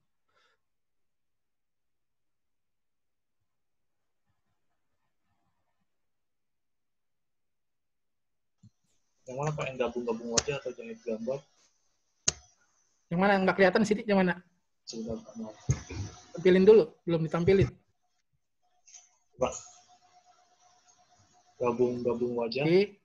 Tadi ini udah kan COVID. Di bawahnya apa nih? Hah? Yang bawah gabung dua wajah, Pak. Oke, coba itu ya, boleh. Satu-satu aja menurun.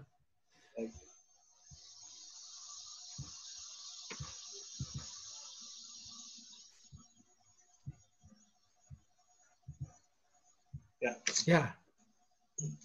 Ini ide saya adalah menggabungkan dua wajah ya, menggunakan metodenya ini ada assemblage tree, menggunakan Delip Python nih, pustakanya Delip ya, dengan OpenCV Python. Nah, ini contohnya nanti ide saya adalah untuk menggabungkan kalau antara si A dan si B digabungin wajahnya jadi wajah baru seperti apa gitu. Coba turun ke bawah. Itu menggunakan Python juga. Ya, digulung pelan-pelan.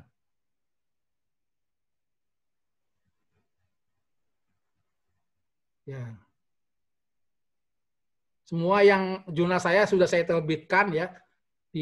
Ada yang di ISTN, ada yang di Panata, ada yang di CKI. Tuh. Pak Afrizal, izin. Terus, ya. Tadi di chat ada yang bertanya, ini saya bacakan saja ya. Yang pertama, angka yang keluar tadi Pak itu adalah akurasi ya? Pertanyaan pertama Pak. Angka yang mana nih? Angka yang waktu Bapak kan ngerekam video tuh, ada objek-objek yang di atasnya ada angkanya tuh, sekian persen. Itu akurasi Oh iya atau? betul, itu aku prediksinya Pak. Prediksi Prediksinya, ya? Jadi 70% didapatnya itu. Ya, itu prediksi ya, bukan akurasi ya? Bukan, prediksinya Pak. Fazrul Rozi tanya. Prediksinya. Jadi angka-angka itu yang keluar itu adalah hasil prediksinya. Hasil prediksi, jadi angka itu mengambil dari dataset, diprediksi bahwa ini adalah kursi, ini adalah orang. Nah, betul ya, seperti itu. Yang kedua dari Dodi Irawan nih. Ya. Apakah semua gambar yang sama, angkanya sama Pak? Seperti kursi sama, apakah angka prediksinya sama? Bisa beda. Kenapa beda? Posisinya letak sedikit aja kan udah berubah. Jadi sedikit dia akan berubah nanti posisinya, apakah makin akurat dia atau makin agak turun sedikit gitu loh prediksinya. Itu jawabannya ada di Irawan ya? Iya. Jadi tergantung posisinya pas rekam itu berarti Pak Afrizal. Karena kan data yang saya set juga gitu, banyak kalau sini. Ada yang miring ini saya masukin semua, itu akan baru di-build, akhirnya dia nanti berdasarkan mengeneralisasi, sifatnya mengeneral, oh ini adalah kosi dengan prediksi 70% atau 80% kosi gitu. Ini dari Santi Rahayu Pak, lagi pertanyaannya, kalau mannequin itu patung-patungan orang yang dipakein baju itu Pak, apakah kalau dipakai algoritma Bapak terdeteksi manusia nggak? Untuk yang ini emang betul dianggapnya sebagai orang juga. Oh, dianggap orang ya? Sebagai orang, betul. Ya. Karena saya belum dimasukin. Yang selanjutnya saya udah buat, itu saya tambahin nanti algoritma bahwa dia itu adalah hidup atau patung atau hanya foto doang atau apa gitu. Itu sudah ada yang versi yang terbaru nanti seperti itu. Ya, jadi kalau yang ini nanti patung pun ya tetap dianggap orang juga gitu. Itu jawabannya Santi Rahayu. Terus Adi Sulaiman dia nanya nih Pak, untuk mendeteksi wajah, data yang di training itu gambar wajah ya Pak? Image Betul. wajah, betul ya? Betul. Ini ada contohnya juga nanti saya gambar wajah. Betul ya. Terus model sebanyak itu datanya training sendiri, apa ada open source-nya Pak, data trainingnya? Ada. Jadi emang dia tuh semakin banyak datanya semakin lama. Saya pernah training itu hampir 18 jam baru beres dia. Itu kenapa? Karena saya tidak menggunakan tadi yang namanya GPU. Ya, kalau ada GPU mungkin hanya 15 menit selesai. Karena hanya pakai prosesor i5 ini bisa 18 jam trainingnya gitu. Terus Yulia Ningsih nanya Pak, bagaimana proses pembacaan data pada Python Pak untuk data karakter dan picture, apakah berbeda? Beda. Gitu. Jadi dia ada datanya ada apakah masuknya dia ke data karakter atau data sebagai gambar. Beda cara Pak ya? Iya. Tuh, Bu. Selanjutnya Jais Rahman tanya nih, database-nya menggunakan API Google. Lanjutannya Santi Rahayu, apakah API Google bayar? Enggak. Ya. Saya menggunakan database API Google gratis, Pak. Nggak ada bayar. Cuman dia dibatasi. Ya, dibatasi kalau nggak salah berapa kata gitu, berapa ratus kata doang, segitu doang yang dibolehkannya untuk yang dibukanya gitu. Jadi nggak bisa banyak-banyak sekaligus satu file isinya satu skripsi semuanya terjemahkan gitu, nggak bisa. Jadi harus dipotong-potong gitu. Biasalah itu cara Google supaya inilah. Untuk ini Pak, translate-nya tuh API Google-nya di-download atau ngambil langsung dari internet Pak? Ngambil langsung dari internet, Pak. Oh, artinya harus terkoneksi. Makanya harus pakai connect ke internet. Itu.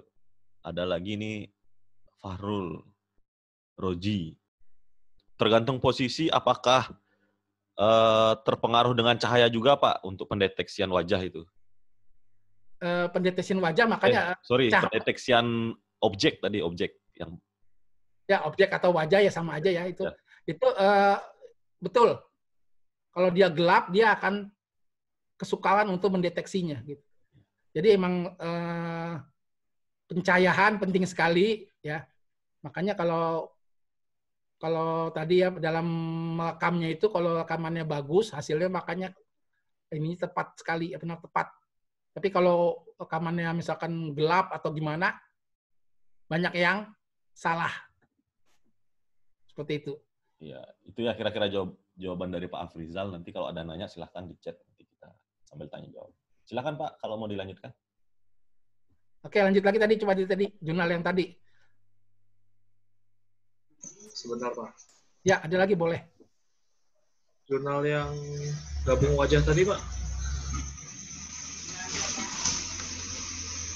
Oke, ya.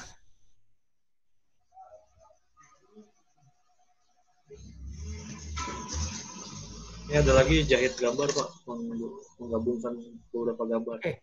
Tadi yang belum yang gabung gambar itu ya itu yang gabung gambar tadi bukan kalau ini kan jahit ya. Yang gabung gambar dua wajah itu saya sudah kembangkan lagi. Kira-kira saya bikin suatu aplikasi seperti ini. Misalkan si A ya kalau jadi menikah dengan si B kira-kira anaknya seperti apa? Ya, menggunakan algoritma genetika. Nah, itu yang saya bikin. Dasarnya adalah penelitian saya yang pertama. Itu. Nanti saya bikin seperti itu ke depannya.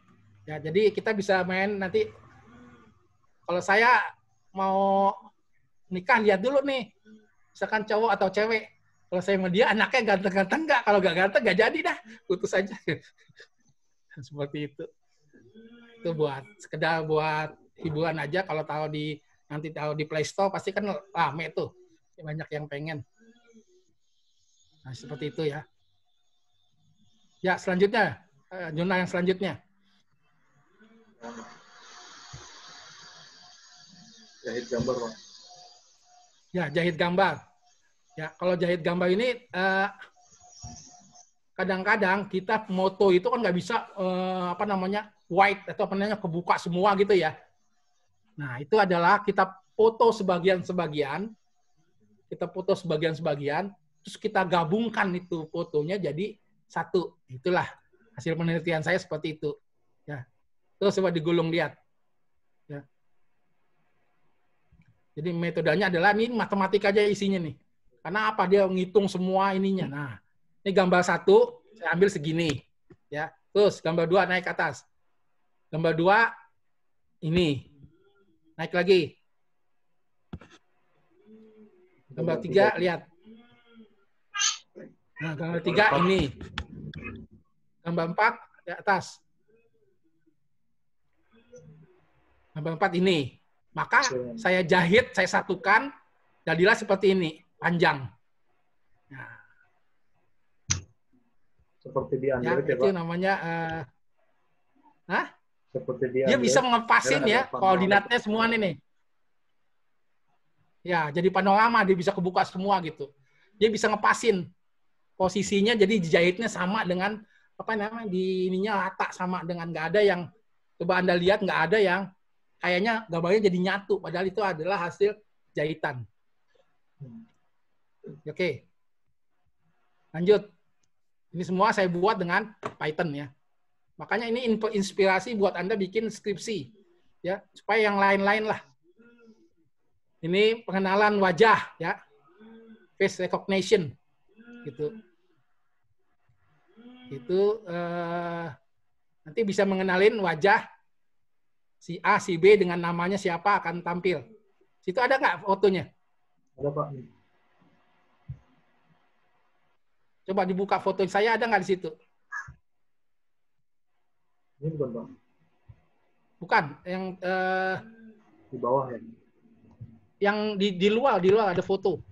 Coba di luar ada foto. Sebentar.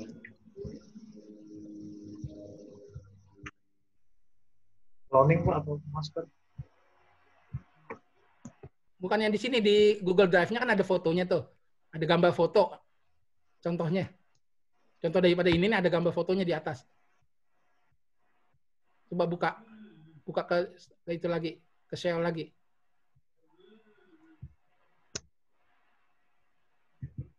Ke Google Drive. Coba buka lagi. Nah, ada kan foto ya? Sini.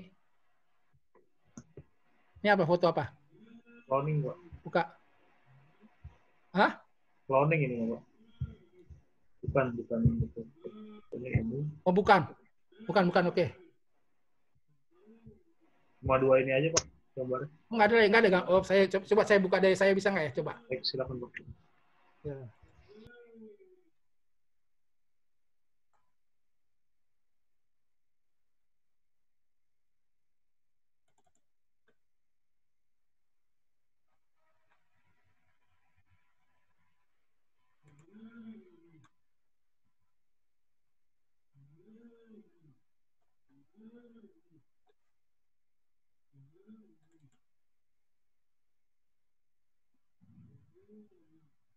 Keluar nggak? Enggak. Belum ya? Coba di new share lagi Pak. Oh, di new share lagi ya? Ya. Oke. Nah. Keluar nggak? Luar biasa Pak, keluar Pak. Nah, dia bisa ngenalin bahwa ini Tamara, ini adalah Afizal. Ya, ini namanya face recognition, pengenalan wajah. Gitu. Ya, ada lagi, sebentar. Gambarnya saya bisa lihat lagi.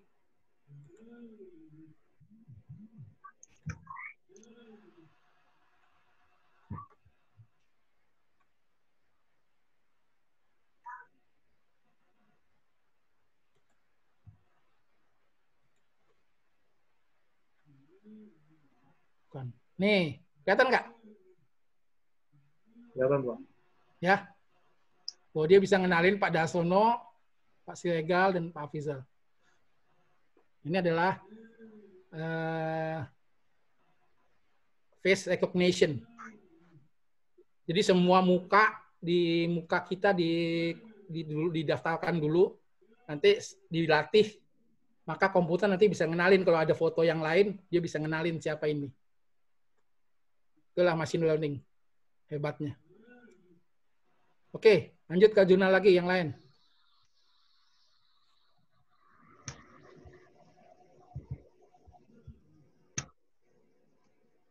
Ganti. Detection kantuk, Pak. Nah, ini oke. Ya. Ini saya buat, penelitian saya buat ini karena banyak kejadian, saya menganggap bahwa banyak kejadian kecelakaan ya.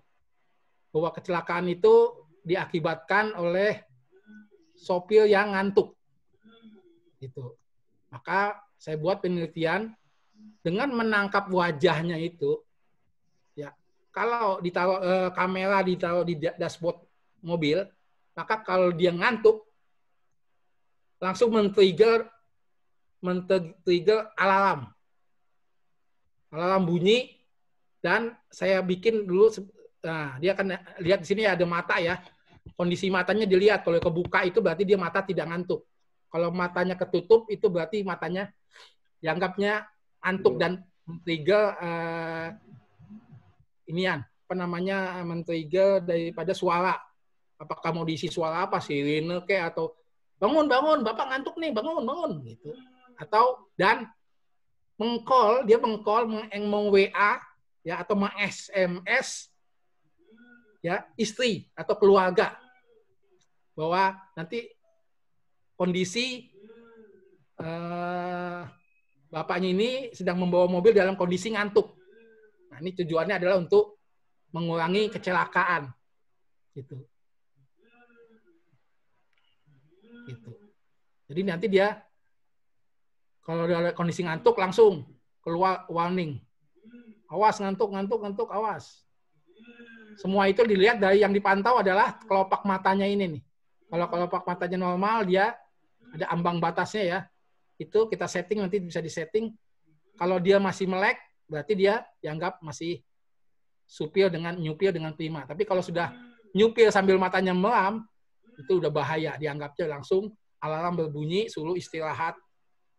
Atau connect ke rumah atau ke kantor polisi terdekat. Ya, itu contoh daripada penelitian saya menggunakan Python semua. Ya. Yo, ganti lagi. Ada lagi yang lain? Malaria, Pak. Ya, malaria juga boleh. Nah, ini adalah pendeteksian penyakit. Tadi kan Pak Lian pernah bilang bahwa dia juga untuk di bidang medis bisa mendeteksi ya. Contohnya tadi yang pertama, saya udah bisa mendeteksi orang penyakit COVID-19. Nah, ini contohnya adalah pendeteksi daripada penyakit malaria. Tapi kalau malaria, yang dilihat adalah darahnya. Ya. Jadi, darahnya itu dia ketahuan mana yang kena malaria, dilatihnya dari darahnya. Kalau tadi yang COVID dilatih dari ronsenan paru-parunya. Kalau ini dari darahnya. Terus, lewatin. Nanti di sini ada contoh darahnya, coba.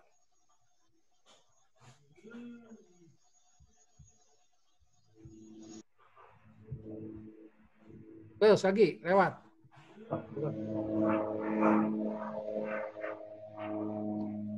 Nah, nih lihat sini. Ya, op dulu. Ya, ini sini adalah contoh yang yang tidak terinfeksi dan ini yang terinfeksi. Nah, ini dilatih ke komputer, nanti tinggal orang minta sampel darah langsung bisa ketahuan dia bebas malaria atau terkena malaria. Seperti itulah machine learning bekerja. Jadi harus ada data setnya yang untuk dilatihnya. Ya, lanjut. Jurnal selanjutnya. Manipulasi gambar, Pak. Ya, coba. Nah, ini manipulasi ya. Coba.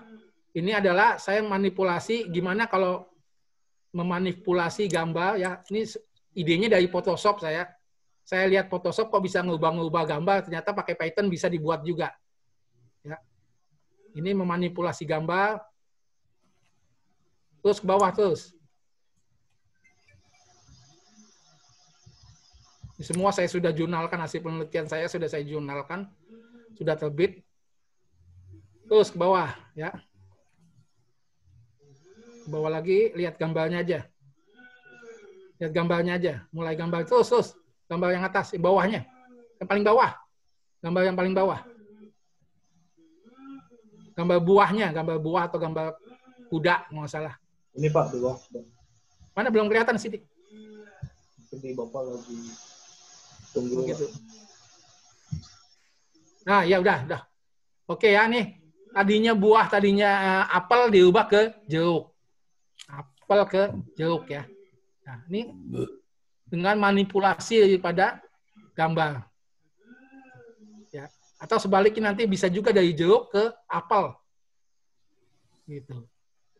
Nah, dari zebra jadi bikin ke kuda. Ya, atau dari kuda jadi ke zebra. Ini adalah manipulasi gambar seperti yang ada di Photoshop. Jadi kalau pakai Photoshop mah gampang ya. Bisa. Nah, kalau saya lewat bikin pakai program Python. Oke, ganti lanjut. Halo?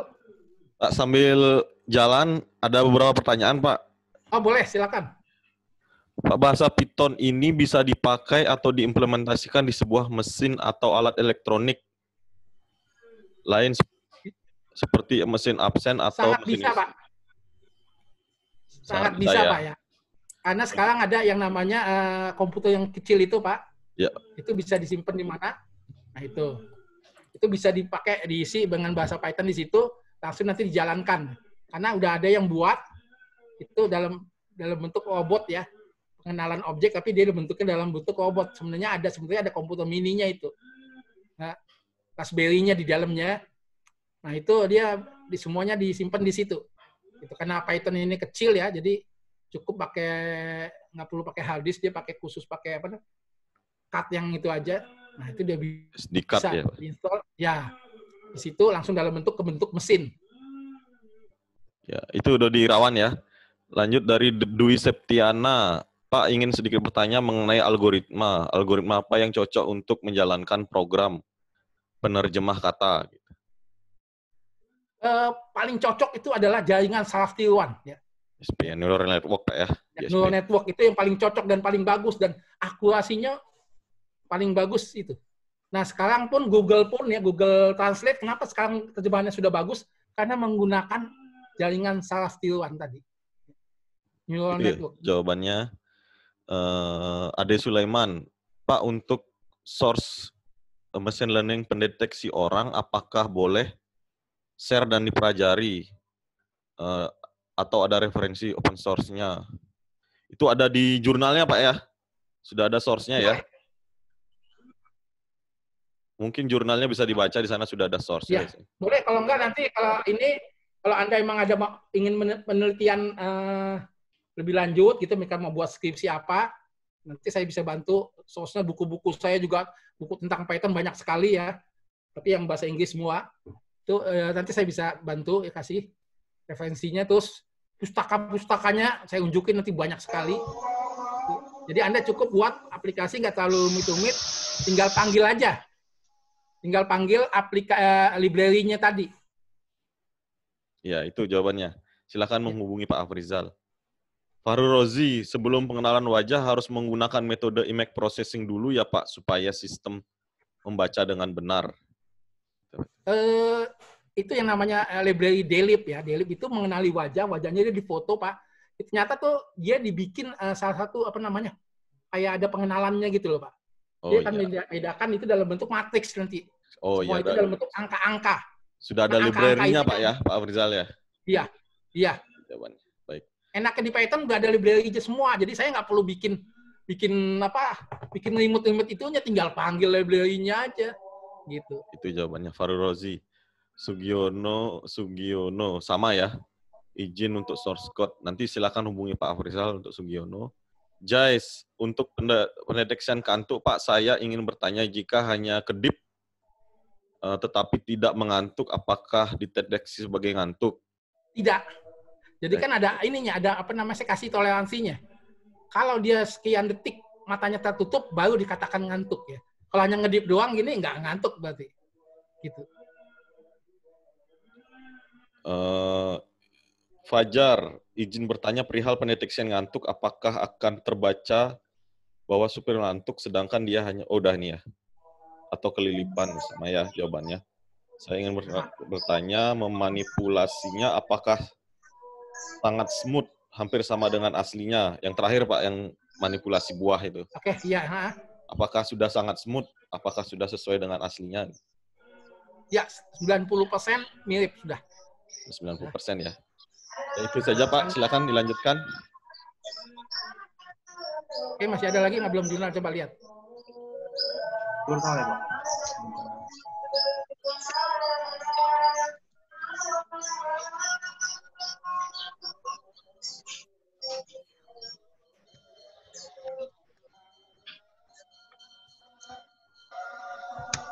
Ini terjemah Pak.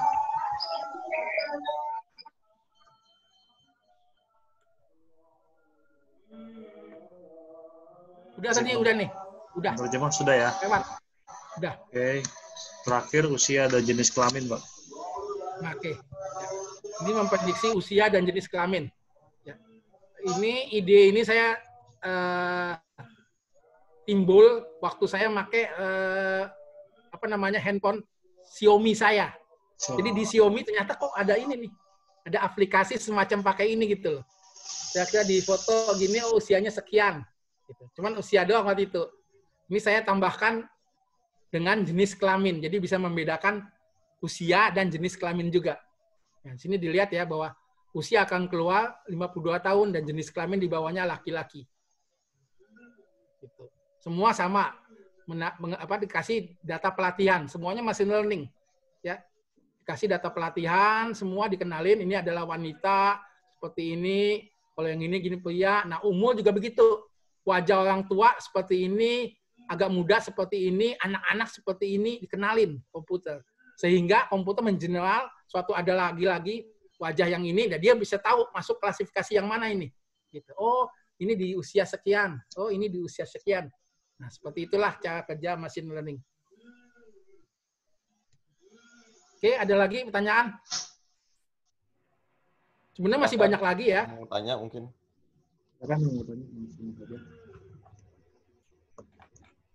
Sebenarnya masih banyak lagi. Salah satu contoh itu adalah program jamming. Ya. Ini idenya dari dulu tetangga saya. Tetangga saya ini ada saudaranya datang dari Jawa. Setiap malam senangnya nyetel wayang. Dan nggak mau pelan, kenceng terus. Nih, idenya dari situ. Duh, gimana ya? Susah banget nasihatinnya supaya udah malam ya nggak usah berisik lah gitu. Akhirnya saya buatlah aplikasi menggunakan Python jamming. Nah, itu radionya saya jam sehingga siarannya hilang. Gitu. Ya, siarannya hilang sehingga tuh bapak, wah radionya rusak. Dibawa kebetulin ke tempat servis, nggak rusak katanya. Balik lagi ke rumah nggak bisa hidup juga. Akhirnya pulang kampung karena nggak bisa dengar wayang tadi. Itu salah teknik ya.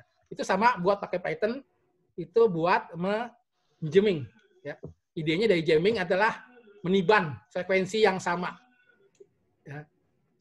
Itu juga bukan berlaku untuk hanya gelombang semua, termasuk wireless, ya, termasuk WiFi.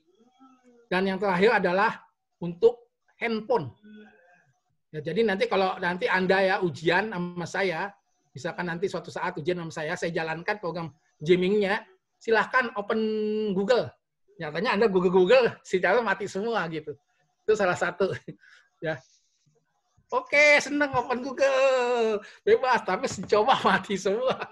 Gak bisa. Karena radiusnya itu adalah 50 meter. Bisa ke mati semua. Bisa disetting itu wattnya. Dari 1 watt sampai 5 watt. Itu idenya dari waktu Presiden Obama kalau nggak salah ya, apa ada yang baru ya, tiba di Bogor semua HP mati di Bogor itu. Jadi di jam dulu semua sama dia, semua HP hilang. Termasuk waktu acara 212 ya, 212 juga sama gitu. Tiba-tiba kenapa HP nggak bisa jalan semua? Itu semuanya adalah ulah di jamming gitu. Semuanya buatan pakai Python. Ya, ini adalah ide-ide supaya Anda bisa kreatif dalam nyusun skripsi, ya. Jangan sekedar hanya bikin program web lagi, ya. Coba yang digali lagi lebih banyak hal-hal yang kira-kira bisa bermanfaat, bisa penelitiannya yang lebih baik dan lebih bagus. Ada lagi pertanyaan?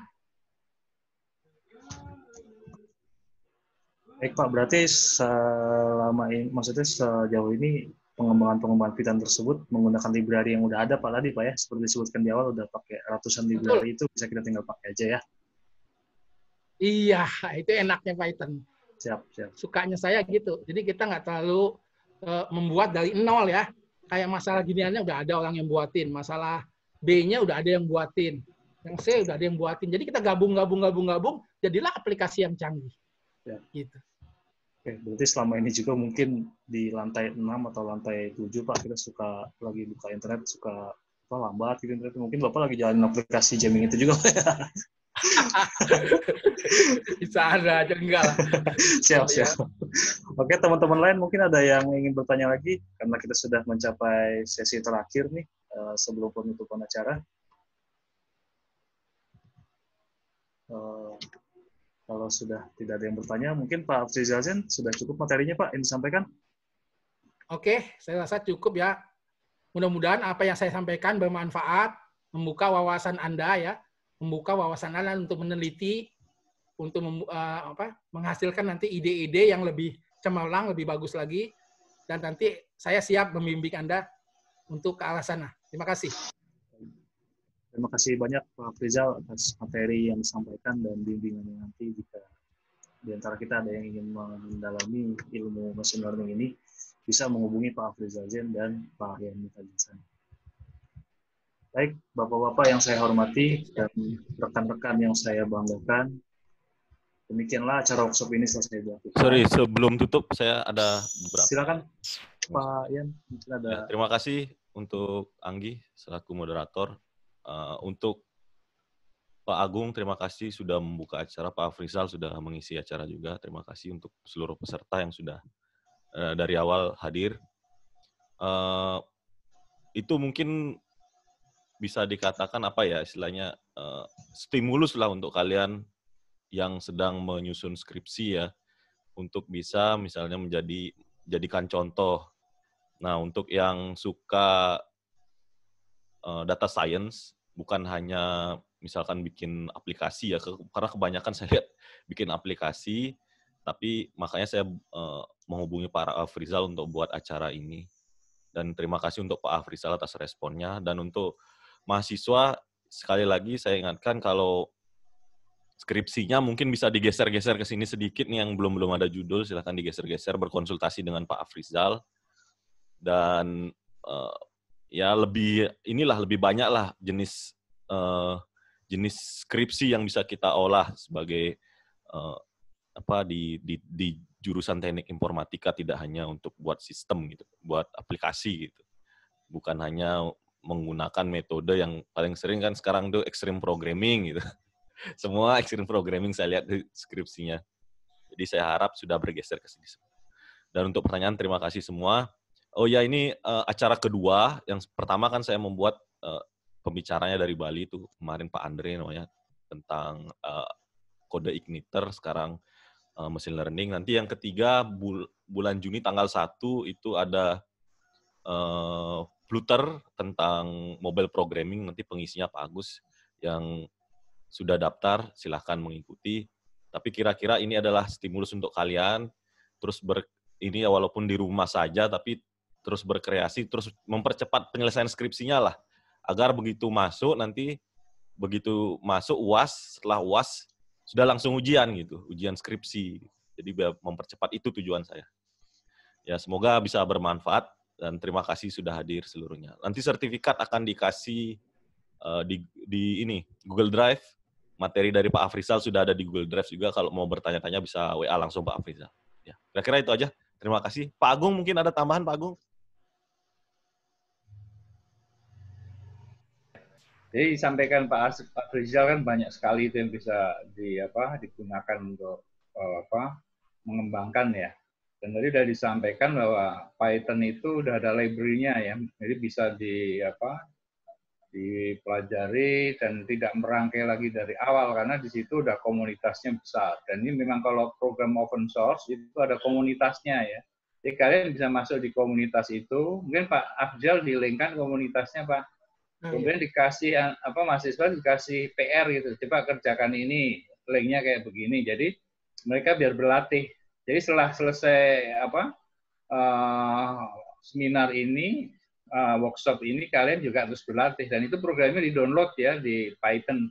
Dan buku-bukunya Python itu banyak. Kalian bisa mencari di kalau mau download di pdfdrive.com ya. Di situ tapi bahasa Inggris semua itu. Jadi dasar-dasarnya ya. Karena pdfdrive.com itu di sana bisa di-download dan nanti sama Pak Afrizal bisa dibimbing Pak Afrizal ya. Ya, siap. Jadi nanti dikasih program sederhana, di-link-kan ini. Jadi jangan putus di sini gitu kan. Kalau udah punya semangat, download dulu programnya. Setelah itu kalian belajar pelan-pelan ya. Kan itu Python itu basicnya dari Java ya Pak. Tapi Java kan panjang ya. Iya. Java itu kan, nah ini Python lebih pendek gitu lebih. Jadi itu kalau yang sudah paham Java tinggal lanjut saja kan. Kalau yang belum pernah belajar yang lain nanti sudah langsung ke Python saja. Mungkin itu saran saya Pak Yan, Pak Afrizal. Ya. Silakan moderator ditutup. Ya. Baik. Terima kasih banyak Pak Agung Susanto, Pak Yan Mukajasana, Pak Afrizal Zain atas arahannya dan bimbingannya. Sebelum kami tutup acara ini, saya juga mewakili para panitia dan peserta mengucapkan sekali lagi terima kasih banyak Pak atas partisipasinya dalam kegiatan workshop ini. Dan saya juga mengucapkan terima kasih kepada para peserta atas partisipasinya dalam kegiatan workshop ini. Acara demi acara dalam workshop ini telah kita lewati. Akhirnya saya, Anggi Wiranata, selaku moderator, mohon undur diri. Kita bertemu dalam kegiatan lainnya di lain kesempatan. Wabillahi taufiq wal hidayah. Wassalamualaikum warahmatullahi wabarakatuh. Waalaikumsalam. Waalaikumsalam warahmatullahi wabarakatuh. Waalaikumsalam. Waalaikumsalam warahmatullahi wabarakatuh.